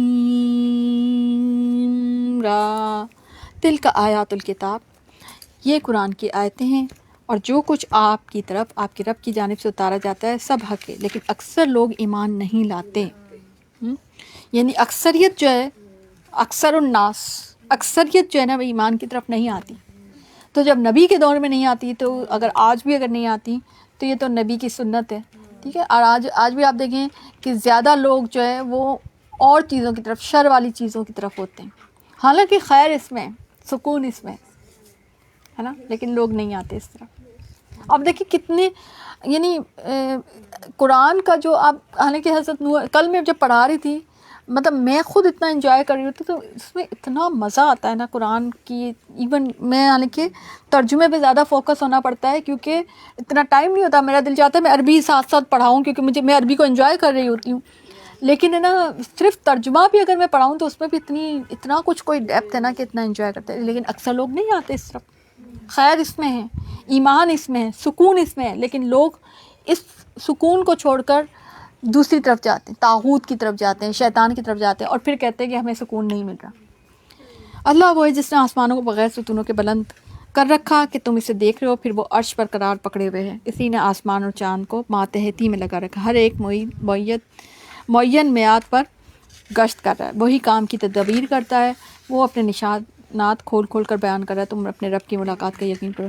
یعنی اس کائنات میں ہر چیز ایک قانون کے تحت چل رہی ہے، اور ہر چیز اللہ تعالیٰ مینج کر رہا ہے، ہر چیز اللہ کے اشارے پہ چل رہی ہے. اسی نے زمین پھیلا کر بچھا دی اور اس میں پہاڑ اور نہریں پیدا کر دیں. یہ اللہ کا کوئی بہت ہی بڑا مطلب انعام ہے کہ اللہ تعالیٰ نے زمین کو مد الارض، فرش الارض، یہ ایک جواب فرش کا ذکر کہ اللہ نے زمین، اگر یہ زمین پھیلی ہوئی نہیں ہوتی نا، آپ کو پتہ ہے ٹیڑھی میڑھی جگہ پہ چلنا اور اس کو عبور کرنا کتنا مشکل کام ہوتا ہے. جو پہاڑی علاقوں میں لوگ رہتے ہیں نا، ان سے پوچھیں جا کے. ٹھیک ہے. اور اس میں ہر قسم کے پھلوں کے جوڑے دوہرے پیدا کیے. وہ رات کو دن سے چھپا دیتا ہے. یقیناً غور و فکر کرنے والوں کے لیے اس میں بہت ساری نشانیاں. اور زمین میں مختلف ٹکڑے ایک دوسرے سے لگاتے ہیں، اور انگوروں کے باغات ہیں، اور کھیت ہیں، اور کھجوروں کے درخت ہیں، شاخدار، اور بعض ایسے ہیں جو بے شاخ ہیں. سب ایک ہی پانی پلائے جاتے ہیں. یس کا بمائن واحد، ایک ہی پانی پلایا جاتا ہے. لیکن پھر بھی ہم ایک پر پھلوں میں برتری دیتے ہیں. یعنی کچھ پھل زیادہ میٹھے ہوتے ہیں، زیادہ ذائقے دار ہوتے ہیں، کچھ نہیں ہوتے. ٹھیک ہے. اس میں عقل مندوں کے لیے بہت ساری نشانیاں ہیں. مزے میں کچھ زیادہ بہتر ہوتے ہیں، نیوٹریشنل ویلیو کچھ کی زیادہ اچھی ہوتی ہے، کچھ کی کم اچھی ہوتی ہے، حالانکہ پانی ایک ہی پلایا جاتا ہے. یہ کتنا بڑا معجزہ ہے. اور اگر تجھے تعجب ہوا کہ واقعی ان کا یہ کہنا عجیب ہے کہ کیا ہم مٹی ہو جائیں گے تو نئی پیدائش میں ہوں گے، تو یہی لوگ ہیں جنہوں نے اپنے پروردگار سے کفر کیا. یعنی کہ آخرت کا انکار کرنا جو ہے نا، اور یہ لوگ کرتے تھے کہ بھئی مٹی ہو جائیں گے ہم، تو قبر میں جا کے مٹی ہو جائیں گے، تو اب ہم کیسے زندہ ہوں گے. تو جو ہے نا یہ ان کو کوئی سکھائے کہ جو ہے جب اللہ نے پہلی دفعہ پیدا کیا ہے تو وہ دوبارہ بھی پیدا کر سکتا ہے. ٹھیک ہے. تو آخرت کا انکار جو ہے نا اللہ تعالیٰ اس کو کفر قرار دیتا ہے. یہی لوگ ہیں جنہوں نے اپنے پروردگار سے کفر کیا. اور پھر آگے جو تجھ سے سزا کی طلبی میں جلدی کر رہے ہیں، راحت سے پہلے ہی یقیناً ان کی سزائیں بطور مثل پہنچ چکی. یعنی کہ پچھلی قوموں کو دیکھو تو سزائیں تو آتی رہی ہیں، تو جب ان پر آ گئی تو تم پر بھی آ جائے گی. اور کافر کہتے ہیں کہ اس پر اس کے رب کی طرف سے کوئی نشانی یا معجزہ کیوں نہیں اتارا. بات یہ کہ آپ تو صرف آگاہ کرنے والے ہیں اور ہر قوم کے لیے ہادی ہیں. اور مادہ یعنی کہ معجزے تو بہت اتارے گئے ہیں اللہ کے نبی صلی اللہ علیہ وسلم پہ، لیکن اور اگر آپ صلی اللہ علیہ وسلم کا جو اصل میں وجود ہے وہ تو یہ کہ آپ تو انتا منذر ولکل قوم ہادٍ، آپ تو ڈرانے والے ہیں نا، آپ کو معجزوں کی نمائش لے کے تھوڑی حاضر ہوئے ہیں یہاں پر. مادہ اپنے شکم میں جو کچھ رکھتی ہے اسے اللہ تعالیٰ بخوبی جانتا ہے، اور پیٹ کا گھٹنا بڑھنا بھی، اور ہر چیز اس کے پاس اندازے سے. اور صرف یہ انسانوں میں نہیں، جانوروں میں سے بھی سب کا پتہ ہوتا ہے، کہ انسانوں کو نہیں پتہ ہوتا. ایون آپ کے جو آج کل کے جو گیجٹس ہیں ان سے بھی نہیں پتہ چلتا، ٹیکنالوجی سے بھی بعض اوقات کلیئر چیز نہیں آتی ہے. اللہ کو بہتر پتہ ہے. ظاہر و پوشیدہ کا وہ عالم ہے سب سے بڑا اور سبھی سے بلند و بالا. ٹھیک ہے. اور پھر آپ آگے دیکھیں کہ اس کے پہرے دار انسان کے آگے پیچھے مقرر ہیں. یہ جو فرشتوں کا ذکر آ گیا نا، جو اللہ کے حکم سے اس کی نگہبانی کرتے ہیں. کسی قوم کی حالت نہیں بدلتا اللہ تعالیٰ جب تک کہ وہ خود اس سے نہ بدلے جو ان کے دلوں میں. اچھا اب جو ہے نا موقبات سے مراد جو ہے نا وہ فرشتے ہیں جو ہمارے کندھوں پہ بیٹھے ہوئے ہیں اور وہ ہمارا اعمال نامہ لکھ رہے ہیں. ٹھیک ہے. پہرے دار ہیں وہ ہمارے. اسے انسان مطلب یہ بات انسان کو ہمیشہ ذہن میں رکھیں کہ کچھ بھی منہ سے نکالے تو وہ سب لکھی جا رہی ہے. استغفر اللہ. اور وہ اللہ ہی ہے جو تمہیں بجلی کی چمک ڈرانے اور امید دلانے کے لیے دکھاتا ہے، بھاری بادلوں کو پیدا کرتا ہے، گرج اس کی تسبیح بیان کرتی ہے، وَيُسَبِّحُ الرَّعْدُ بِحَمْدِهِ وَالْمَلَائِكَةُ مِنْ خِیفَتِهِ وَيُرْسِلُ الصَّوَاعِقَ فَيُصِیبُ بِهَا مَن یَشَاءُ وَهُمْ یُجَادِلُونَ فِی اللَّهِ وَهُوَ شَدِیدُ الْمِحَالِ۔ ٹھیک ہے، اگر کڑک یا بجلی جو ہے نا گرے یا کڑک رہی ہو، وہ چمک رہی ہو، تو اس وقت یہ دعا جو ہے نا وَيُسَبِّحُ الرَّعْدُ بِحَمْدِهِ وَالْمَلَائِكَةُ مِنْ خِیفَتِهِ، یہ دعا پڑھنے کا حکم ہے، حدیث سے ثابت ہے یہ دعا۔ ٹھیک ہے، اور فرشتوں کا بھی ذکر آ گیا کہ فرشتے بھی اللہ کے خوف سے ڈرتے ہیں، حالانکہ ہم کم ہی ڈرتے ہیں، حالانکہ وہ تو صرف اللہ کی فرما برداری کرتے ہیں مگر پھر بھی اللہ کا خوف رکھتے ہیں۔ اور رات ایک فرشتہ ہے، بادلوں کا فرشتہ ہے۔ ٹھیک ہے، اس کا جو ذمہ ہے نا وہ یہ ہے کہ وہ جو بادلوں کے جو بارش کے سارے معاملات اس کے ہاتھ میں ہیں، اور اس کے ہاتھ میں آگ کی تلوار یا کوڑا ہوتا ہے جس سے وہ بادلوں کو اللہ کی مشیت کے مطابق ہانکتا ہے، اور جب وہ ہانک رہا ہوتا ہے تو وہ آواز ہم بھی سنتے ہیں، وہ جو کڑک کی آواز ہوتی ہے نا اس کی زوردار ڈانٹ ہوتی ہے، اس کو محسوس کرنے کی ضرورت ہے نا، اور یہ حدیث سے ثابت ہے نا، حدیث ہے نا، تو وہ جو ہے وہ ہم سنتے ہیں، اور وہ اصل میں اس کی ڈانٹ ہے۔ اور کس کو ڈانٹ رہا ہوتا ہے؟ بادلوں کو ڈانٹ رہا ہوتا ہے، وہ ادھر ادھر بھاگ رہے ہوتے ہیں جیسے یعنی یہاں دیکھیے اللہ کی ٹیکنالوجی کیسے، میں اکثر جب ہوتا ہے تو وہ کہتے ہیں ایک ادھر بھاگ رہا ہوتا ہے، ایک ادھر جا رہا ہوتا ہے، اور کیا کہتے ہیں اب اس کے ہاتھ میں جو بھی کوڑا ہے اس کو ادھر سے پکڑ کے لاتا ہے ادھر سے، ہاں جیسے بالکل میں یہ کہنے والی تھی چرواہا جیسے ہوتا ہے نا، تو اس طرح سے ہم تو اس دنیا کی چیزوں کو دیکھتے ہیں نا، وہاں کی ٹیکنالوجی کو ذرا سمجھے کہ اللہ تعالیٰ نے کیا چیزیں رکھی ہوئی ہیں کہ وہ ان کو کرتے ہیں، کیونکہ اچھا اللہ کا حکم ہوتا ہے نا کہ بھی اس جگہ پہ بارش برسانی ہے۔ اب وہ بادل اگر ادھر سے ادھر بھاگ جائے گا تو وہ جمع نہیں ہوں گے تو وہ بارش برسے گی کیسے؟ تو وہ پکڑ کے ان کو ڈانٹتا ہے، چلو ادھر آؤ، بارش ادھر برسانی ہے۔ ٹھیک ہے، وہ کیا ہوتا ہے نا، بادل ہماری پتہ نہیں کدھر چلے گئے، تو بادل بیچاروں کا کوئی قصور نہیں ہوتا ہے، ٹھیک ہے نا، تو بادل جو ہے نا وہ خود بھی پابند ہوتے ہیں رات فرشتے کے۔ تو یہ ہے یہاں پہ، اور اللہ ہی کے لیے زمین اور آسمان کی سب مخلوق خوشی یا ناخوشی سے سجدہ کرتی ہے، ان کے سائے بھی صبح و شام۔ ٹھیک ہے، یہ بڑی خوبصورت بات ہے کہ جو ہے نا اللہ تعالیٰ کی جو دنیا میں جو کچھ بھی ہے نا وہ سب اللہ تعالیٰ کی ہی ہے، اللہ تعالیٰ کو ہی سجدہ کرتے ہیں، اور وہ خوشی سے مومنوں کی طرح خوشی سے اس کی بات مانے، سجدہ ریز ہو، یا مشرکوں کی طرح ناخوشی سے، کبھی بعض اوقات ہوتا ہے نا۔ اچھا آپ کو پتہ ہے کہ مشرک جو ہوتے ہیں یا جو ان کے ہاں جو یہ ہندوازم میں جو ہے ان کے بھی کوئی بھگوان کا تصور ہوتا ہے، وہ اوپر والا، اس کو کہتے ہیں اوپر والا، وہ اس طرح سے کچھ کہتا ہے، تو بہرحال ان کا بھی ایک زندگی میں ایسے مرحلے آتے ہیں کہ جو وہ بھی بالکل بے اختیار ہو جاتے ہیں، ان کو لگتا ہے کہ کوئی ایسی، اسی لیے آپ دیکھیں ہر جو ہے نا ہر قوم میں مذہب کا ایک تصور پایا جاتا ہے، کیونکہ انسان کو یہ پتہ ہے کہ وہ بے بس ہے، تو انسان کو ایک ایسی قوت کی اندر سے ارج ہے کہ کوئی ایسی قوت ہو جو مجھ سے بڑی ہو، یہ ارج ہے انسان کے اپنے اندر، یعنی اللہ تعالیٰ انسان کی اپنی ارج ہے، یوں سمجھے، انسان کو ضرورت ہے کہ اس سے بھی بڑی کوئی قوت ہو جو اس کے معاملات کو سنبھالے، پکڑے۔ ٹھیک ہے، تو اللہ کا تو ہونا ہمارے لیے بڑا احسان کا معاملہ ہے۔ ٹھیک ہے، یہ بات یہاں پہ سمجھائی گئی۔ اور پھر آپ دیکھیں، میرا خیال ہے ٹائم شارٹ ہے، میں جلدی میں اس کو کر کے نا، تو ہم نے آسمان سے پانی برسایا، آیت نمبر اگر آپ 17 میں دیکھ لیں، اور پھر اپنی اپنی وسعت کے مطابق نالے بہے، پھر پانی کی ریلے نے اوپر چڑھے جھاگ کو اٹھا لیا، اور اس چیز میں سے بھی جس کو آگ میں ڈال کر تپاتے ہیں۔ تو قرآن تو سب کے لیے، مگر ہر انسان اس کا اتنا ہی فائدہ اٹھاتا ہے کہ جتنا اس کا ظرف ہوتا ہے۔ جھاگ کا قانون اصل میں بتایا گیا، آپ دیکھیں کہ آپ نے دنیا میں بھی دیکھا ہے کہ جھاگ کا قانون ہوتا ہے نا، جیسے چیزوں کے اوپر جو ہے نا گندگی کی شکل جو ہوتی ہے نا وہ جھاگ ہوتی ہے، اس کو نکالنا بڑا ضروری ہوتا ہے، اور جو پیچھے جو چیز رہ جاتی ہے نا وہ ایکچوئل ہوتا ہے۔ تو اسی سے آپ کو نارمل مثالوں سے کہ آگ میں تپا کر جب زیور یا ساز ہو تو اس کی جھاگ اوپر آتی ہے، تو وہ چیز نکالی جاتی ہے، پھر پیچھے جو رہ جاتی ہے تو جھاگ تو ناکارہ ہو کے چلا جاتا ہے، لیکن جو لوگوں کو نفع دینے والی چیز ہے وہ زمین میں ٹھہری رہتی ہے۔ تو ایک مثال دے کے سمجھایا گیا، اور تزکیہ اسی کا نام ہے کہ آزمائش بھی آپ کی ایک جھاگ کی شکل ہوتی ہے، جب آپ اوپر سے اس کو ہٹا دیتے ہیں تو پھر آپ کے اندر جو رہ جاتا ہے وہ تزکیہ رہ جاتا ہے۔ ٹھیک ہے، تو آزمائش سے کیا ہوتا ہے کہ دو طرح کے لوگ ہوتے ہیں، یا تو لوگ بہت زیادہ جو ہے نا اور بھی زیادہ جو ہے نا جسے کہتے ہیں نا امید ہو جاتے ہیں اور کڑوے ہو جاتے ہیں، بٹر ہو جاتے ہیں، نکمے ہو جاتے ہیں ایون، ٹھیک ہے، اور یا پھر وہ اور اللہ کی طرف ہو جاتے ہیں، ٹھیک ہے نا. تو آزمائش کو آپ جس طرح سے لیں گے اسی طرح سے وہ آزمائش آپ کو دے گی، ٹھیک ہے نا. وہ جو کال جو تھا، ٹھیک ہے. تو یہ ہے. پھر آگے صلہ رحمی کا، اور اللہ نے جن چیزوں کے جوڑنے کا حکم دیا اسے جوڑتے ہیں، اور وہ اپنے پروردگار سے ڈرتے ہیں، حساب کی سختی کا اندیشہ رکھتے ہیں. آیت نمبر 21. تو یہاں پر صلہ رحمی کا حکم دیا گیا ہے، ٹھیک ہے. انسان کو ایک جگہ پہ اللہ تعالیٰ نے اپنا کنبہ بھی کہا گیا نا، جو کہ صلہ رحمی جو ان کا کرنا، انسانوں کی ساتھ اچھائی کے ساتھ سلوک کرنا، انسان کے ساتھ نرمی کے ساتھ سلوک کرنا، رشتہ داروں کے ساتھ اچھا سلوک کرنا. حدیث میں آتا ہے کہ اس کی عمر بڑھتی ہے، اس کے رزق میں اضافہ ہوتا ہے. دو چیزیں ہر انسان چاہتا ہے، اور وہ دو چیزیں کیسے ہوتی ہیں؟ جب انسان صلہ رحمی کرتا ہے، ٹھیک ہے.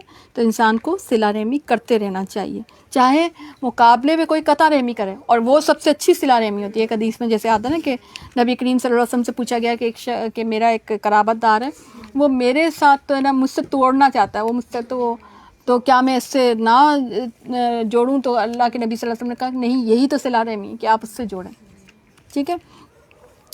اور پھر یہ ہمیشہ کے رہنے والے باغات میں جائیں، خود جائیں گے، ان کے باپ دادوں اور بیویوں اور اولادوں میں سے بھی نیکوکار ہوں گے، ان کے پاس فرشتے ہر دروازے سے آئیں گے، ٹھیک ہے. یعنی دنیا اور آخرت میں جو باقی رہنے والا جو رشتہ ہے نا، وہ ایمان کا رشتہ ہے، کہ جو نیکوکار ہوں گے باپ دادوں اور بیویوں اور اولادوں میں سے بھی، یہ آپ دیکھ لیں، ٹھیک ہے. وَمَنْ صَلَحَ مِنْ آبَائِهِمْ وَأَزْوَاجِهِمْ وَذُرِّيَّتِهِمْ، ٹھیک ہے. اور آپ کو پتہ ہے کہ درجات بڑھا دیے جائیں گے، اور درجات بڑھانے میں کون سا دیکھا جائے؟ جس کا سب سے بڑا درجہ ہے نا، تو نیکوکار جو فیملی ہوگی نا، وہ ایک ساتھ ہوگی. اب یہ نہ سمجھے کہ وہاں پہ اتنے چھوٹے چھوٹے گھر ہوں گے، سب کے اپنے اپنے محل بھی ہوں گے، مگر جیسے ان کو قریب کوئی جگہ دی جائے گی، یا ان کے دل کو ملا دیا جائے گا، یا وہ ایک دوسرے کو وزٹ کرتے رہیں گے، اور وہ ہو سکتا ہے مل کے رہنا چاہیں. جن کے دل یہاں پہ ملے ہوں گے وہ کہیں گے بھئی اب برابر والے کمرے میں تم بھی رہ جاؤ، ٹھیک ہے نا، اتنا بڑا گھر ہے، اکیلے رہ کے کیا کریں گے، چلو بھائی تم بھی یہیں آ جاؤ، ٹھیک ہے نا. وہ کرایہ تو خیر نہیں ہوگا لیکن یہ کہ نا آپ یہ کہہ سکتے ہیں بھائی یہاں آ جاؤ. تو وہ اس میں کوئی آپ جس طرح رہنا چاہیں گے نا جنت میں، تو وہ جو ہے نا آپ کو پرووائڈ کیا جائے گا. اور فیملی کا اس سے پتہ چلتا ہے کہ آپ کی یہاں پر اگر ایمان والی فیملی ہے تو وہ وہاں پر بھی ایمان والی فیملی ساتھ ہوگی، ٹھیک ہے. سبحان اللہ. ٹھیک ہے. پھر آگے وہی صلہ رحمی کا ہی ہے، اس کا میں بتا چکی ہوں، اور آپ سے پہلے بہت سے رسول بھیج چکے، سب کو بھی بچوں والے بنایا، یہ بھی آپ کو بتا چکے. ان سے کیے ہوئے وعدوں میں سے اگر ہم آپ کو دکھا دیں آپ فوت کریں تو آپ ان کو پہنچا دینا ہی ہے. اور یہ کافر کہتے ہیں آپ اللہ کے رسول میں، آپ جواب دیجیے مجھ میں اور تم میں اللہ کی گواہی دینے والا کافی ہے، وہ جس کے پاس کتاب کا علم ہے، ٹھیک ہے. یعنی کتاب کے علم سے مراد جو ہے وہ تورات اور انجیل کا علم، کہ اس میں اللہ کے نبی صلی اللہ علیہ وسلم کے آنے کا جو ہے خوشخبری موجود ہے، تو آپ ان سے بھی پوچھ لیں. اور اس میں اللہ کی گواہی کافی ہے کہ اللہ نے کہہ رکھا ہے کہ اللہ کے رسول ہیں تو وہ ہیں. کافر کا کہنا کافی نہیں. اعوذ باللہ من الشیطان الرجیم. بسم اللہ الرحمن الرحیم. سورہ ابراہیم. الف لام را. یہ عالیشان کتاب ہم نے آپ کی طرف اتاری ہے تاکہ آپ لوگوں کو اندھیروں سے اجالے کی طرف لائیں. یعنی یہ جو کتاب ہے یہ موسٹ ماڈرن بک ہے، قرآن، اور یہ آپ کو اندھیروں سے اجالوں کی طرف ہے. یہ کون سے اندھیرے ہوتے ہیں؟ جہالت کے اندھیرے. اور اجالے جو ہوتے ہیں نا، وہ ہدایت اجالے سے تشبیہ دی جاتی ہے، آپ کو علم کی طرف لے کے آتی ہے. واقعی علم ایک روشنی ہوتی ہے. علم جب آپ کے پاس آیا تو نا آپ کو ایسا لگتا ہے جیسے ہر چیز کھلی کھلی ہے، اوپن ہو جاتی ہے، ہر چیز نظر آ رہی ہوتی ہے.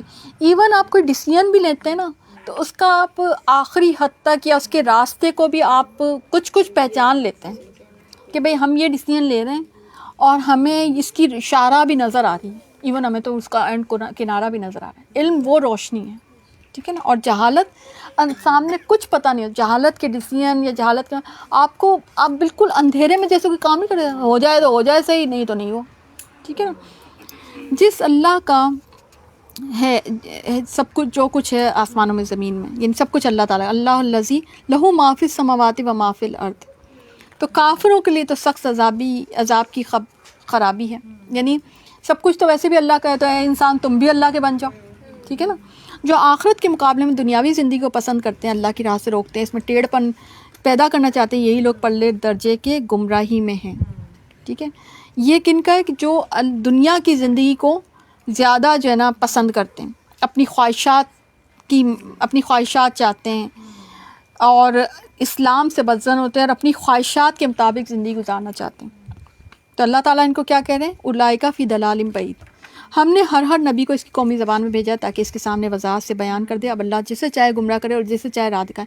یعنی نبی جو ہے پچھلے جیسے زبان پہ کرتے تو پچھلے نبیوں کی جو زبان تھی ان زبانوں میں، تاکہ وہ ان کے ایکسپرٹ ہوتے ہیں، اور یہ اس لیے بھی کہ تاکہ وہ وضاحت سے بیان کر سکیں. ان کی لوگوں کی بھی زبان وہی ہوتی تھی. اور پھر اس کے بعد جب وہ کام کر دیتے ہیں، اب اگلا مرحلہ آتا ہے ہدایت کا. اور ہدایت کس کے ہاتھ میں؟ اللہ تعالیٰ. جب آپ نبی جو آپ کو دیتا ہے تعلیم، اس کی تعلیم کو ایکسیپٹ کر لیتے ہیں، تو پھر اگلا مرحلہ شروع ہوتا ہے ہدایت کا. اور ہدایت اللہ کے ہاتھ میں، کسی کے بھی ہاتھ میں نہیں. اللہ جس کو ہدایت دیتا ہے وہ ہدایت یافتہ ہے، اللہ جس کو گمراہ کر دے وہ گمراہی میں چل جاتا ہے. پھر آگے موسیٰ علیہ السلام کا قصہ آتا ہے کہ وہ لڑکوں کو قتل کرتے تھے، لڑکیوں کو چھوڑ دیتے. میں یہ بتا چکی ہوں، ٹھیک ہے، اور میں دوبارہ بھی بتا دیتی لیکن ابھی ٹائم نہیں ہے. صحیح ہے، ہم آگے تھوڑا سا چلتے ہیں اور پھر یہ ہے کہ ہم اس پہ آ جاتے ہیں تاکہ آپ کا اینڈنگ کی طرف آ جائے. ہاں، یہ ذرا آیت دیکھ لیں کہ کیا آپ نے نہیں دیکھا اللہ تعالیٰ نے پاکیزہ بات کی مثال اس طرح بیان کی، مثل ایک پاکیزہ درخت کی جس کی جڑ مضبوط ہے، اس کی ٹہنیاں آسمان میں، اور اس کی یہ کون سا درخت ہے؟ کھجور کا درخت. اور مومن کی مثال کھجور کے درخت سے دی ہے. ایک تو بات یہ کہ اس کھجور کا درخت پورا جو ہے نا فائدہ مند ہوتا ہے، چاہے اس کا پھل ہو، اس کا شگوفہ ہو، اس کا یعنی وہ اتنا اچھا ہوتا بھی بہت ٹال ہے، اس کے سائے میں کوئی بیٹھے تو بھی فائدہ مند. ایون کھجور کی اس سے جو ہے وہ ٹوکریاں شوکریاں بھی بن جاتی ہیں. ٹھیک ہے نا، ہر چیز ہی اس کے فائدے کی چیز ہوتی ہے. تو یہاں پہ ایک چیز تو ہمیں یہ سکھائی گئی کہ مومن بھی پورا کا پورا فائدہ مند ہونا چاہیے. ٹھیک ہے نا، صحیح ہے. تو یہ یہاں پہ سمجھا دیا گیا، کھجور کے درخت سے مومن کو تشبیہ دی. اور پھر یہاں پہ ایمان والوں کو اللہ تعالیٰ کی پکی بات کے ساتھ مضبوط رکھتا ہے. یہاں پہ کلمہ حق ہے، کلمہ طیبہ سے مومن کی مثال دی. ایمان کی 60 یا 70 سے اوپر شاخیں ہیں، جس میں سب سے اوپر لا الہ الا اللہ ہے. ٹھیک ہے، تو مومن کی مثال کھجور کا درخت اور کلمہ طیبہ سے، کہ مومن کا جو کردار ہوتا ہے وہ اتنا مضبوط ہوتا ہے، اس کی سوچ، اس کے خیالات، اس کے مقاصد بلند ہوتے ہیں، توحید پر ہوتے ہیں. ٹھیک ہے، ایک چیز یہ ہو گئی. اب میں چاہ رہی تھی حضرت ابراہیم علیہ السلام کی دعا پہ آ جاؤں. میں یہ رہا، اعوذ باللہ من الشیطان الرجیم، بسم اللہ الرحمن الرحیم. 39 بلکہ 35 پہ آ جائیں. 35 پہ بسم اللہ الرحمن الرحیم. بس قال ابراہیم ربی جعل ھذا البلد آمنا واجنبنی وبنی ان نعبد الاصنام. ابراہیم علیہ السلام کی بڑی زبردست دعا کہ جب انہوں نے خانہ کعبہ بنایا تو اس میں انہوں نے دعا کی کہ میرے پروردگار اس شہر کو امن والا بنا دے اور مجھے اور میری اولاد کو بت پرستی سے روک دیں. ان نعبد الاصنام، ٹھیک ہے، اس سے روک دیں. اچھا، بت پرستی یعنی کہ آپ دیکھیں اس زمانے میں بھی، اس زمانے میں کہ شرک سے روک دیں. یہ دعا بڑی پیاری ہے اور ہمیں مانگنی چاہیے اپنی اولاد کے لیے، کہ اپنی اولاد کی جو دین کی جو نیڈ ہے نا اس کو پورا کرنے کے لیے. اے میری پالنے والے معبود، انہوں نے بہت سے لوگوں کو راہ سے بھٹکا دیا ہے. یعنی جو بت پرستی کرنے والے یا بت پرست یا بت خود بھی جو ہوتے ہیں وہ لوگوں کو راہ سے بھٹکا دیتے. پس میری تابع داری کرنے والا میرا ہے، اور جو میری نافرمانی کرے تو بہت ہی تو معاف اور کرم کرنے والا. خوبصورت انداز ہے کہ جو میری تابع داری کرے گا تو وہ میری اولاد میں سے، اور جو میری نافرمانی کرے گا تو پھر تجھ پہ سارا معاملہ چھوڑوں. ٹھیک ہے، کیونکہ ان کو تنبیہ آئی ہوئی تھی پہلے سے کہ اپنے والد کے لیے اس طرح سے. اے ہمارے پروردگار، میں نے اپنی کچھ اولاد اس بے کھیتی کی وادی میں تیری حرمت والے گھر کے پاس بسائی. سبحان اللہ، کیا خوبصورت انداز ہے نا. ربنا انی اسکنت من ذریتی بواد غیر ذی زرع. اب یہاں پہ آپ دیکھیں عام طور پہ کیا ہوتا ہے کہ والد جو ہوتا ہے وہ ایسی جگہ پہ اپنے بچوں کو بسانا چاہتا ہے جہاں پہ خوب ذی زرع والا ہو جاتا ہے نا، غیر ذی زرع نہ ہو، بہت زراعت، بہت فائدے والا ملک ہو. لیکن یہاں پر انہوں نے جو ہے بتایا کہ میں نے غیر ذی زرع وادی میں تیرے گھر کے پاس اپنی اولاد کو بسایا ہے. اے میرے پروردگار، یہ اس لیے کہ وہ نماز قائم رکھے. روزی تو دے ہی دے گا، نماز کو قائم رکھے. کچھ لوگوں کی قربانیاں ضروری تھی نا. اگر وہ اس وقت نہ بساتے اپنی اولاد کو اور وہ اس طرح سے حضرت حاجرہ کو چھوڑ کے نہ جاتے تو کیا یہ گھر بس سکتا تھا؟ بس تو کچھ لوگوں کے دل ان کی طرف مائل کر دے, انہیں پھلوں کی روزیاں عنایت فرما دے تاکہ یہ شکر گزاری کرے. اگر دین ہوتا ہے نا تو اللہ تعالیٰ پھل اور روزیاں خود ہی عطا کر دیتا ہے. دین والا تو دعا کر کے بھی مانگ لیتا ہے, لیکن اگر روزی ہو تو ضروری نہیں ہے کہ آپ کو دین مل ہی جائے. ٹھیک ہے. اے ہمارے پروردگار تو خوب جانتا ہے جو ہم چھپائیں اور جو ظاہر کریں. زمین و آسمان کی کوئی بھی چیز اللہ سے پوشیدہ نہیں. اللہ کا شکر ہے اس نے مجھے بڑھاپے میں اسماعیل و اسحاق عطا فرمائے. کچھ شک نہیں کہ میرے پالنے ہاتھ دعاؤں کا سننے والا ہے. یعنی کتنا خوبصورت انداز یہاں پہ اپنی اولاد کو یاد کریں کہ مجھے بڑھاپے میں اللہ تعالیٰ نے تو نے مجھے عطا کیے, اب ان کو دین والا بھی بنا. اے میرے پالنے والے مجھے نماز کا پابند رکھ. ہمارے اگر مجھے اولاد ہو جائے نا تو ہم بس بے فکر ہو جاتے ہیں, بس اولاد ہو گئی خود ہی سب کچھ چلو بس ٹھیک ہے بھائی, کیونکہ ہم دنیا داری کے لیے اولاد چاہتے ہیں, ہم دینداری کے لیے ایون اپنے صدقہ جاریہ کے لیے بھی اکثر اولاد نہیں چاہتے. ٹھیک ہے نا, ہم چاہتے ہیں ہمارے ساتھ اماں کا نام لگ جائے نا, تو بس اماں کہنے والا کوئی ہمیں مل جائے. ٹھیک ہے, تو وہ اماں کہنے والا جب ہمیں مل جاتا ہے تو ہم اس کے دین سے اکثر و بیشتر بے آتنائی برتتے ہیں. تو یہاں پہ ہمیں اصل میں یہ سکھایا گیا کہ اولاد اگر ہو تو اس کو دین کی اس کی اسپریچول نیڈس کی بھی فکر کرنی ہے. میرے پالنے والے مجھے نماز کا پابند رکھ میری اولاد میں سے. اے ہمارے پروردگار میری دعا قبول فرما. اے ہمارے پروردگار مجھے بخش دے اور میری ماں باپ کو بھی بخش. دعا ایک کمپلیٹ مانگی جا رہی ہے. ٹھیک ہے نا, اور ایسی ہی مانگنی چاہیے, سکھایا جا رہا ہے دعا مانگنے کا ادب بھی. ٹھیک ہے نا.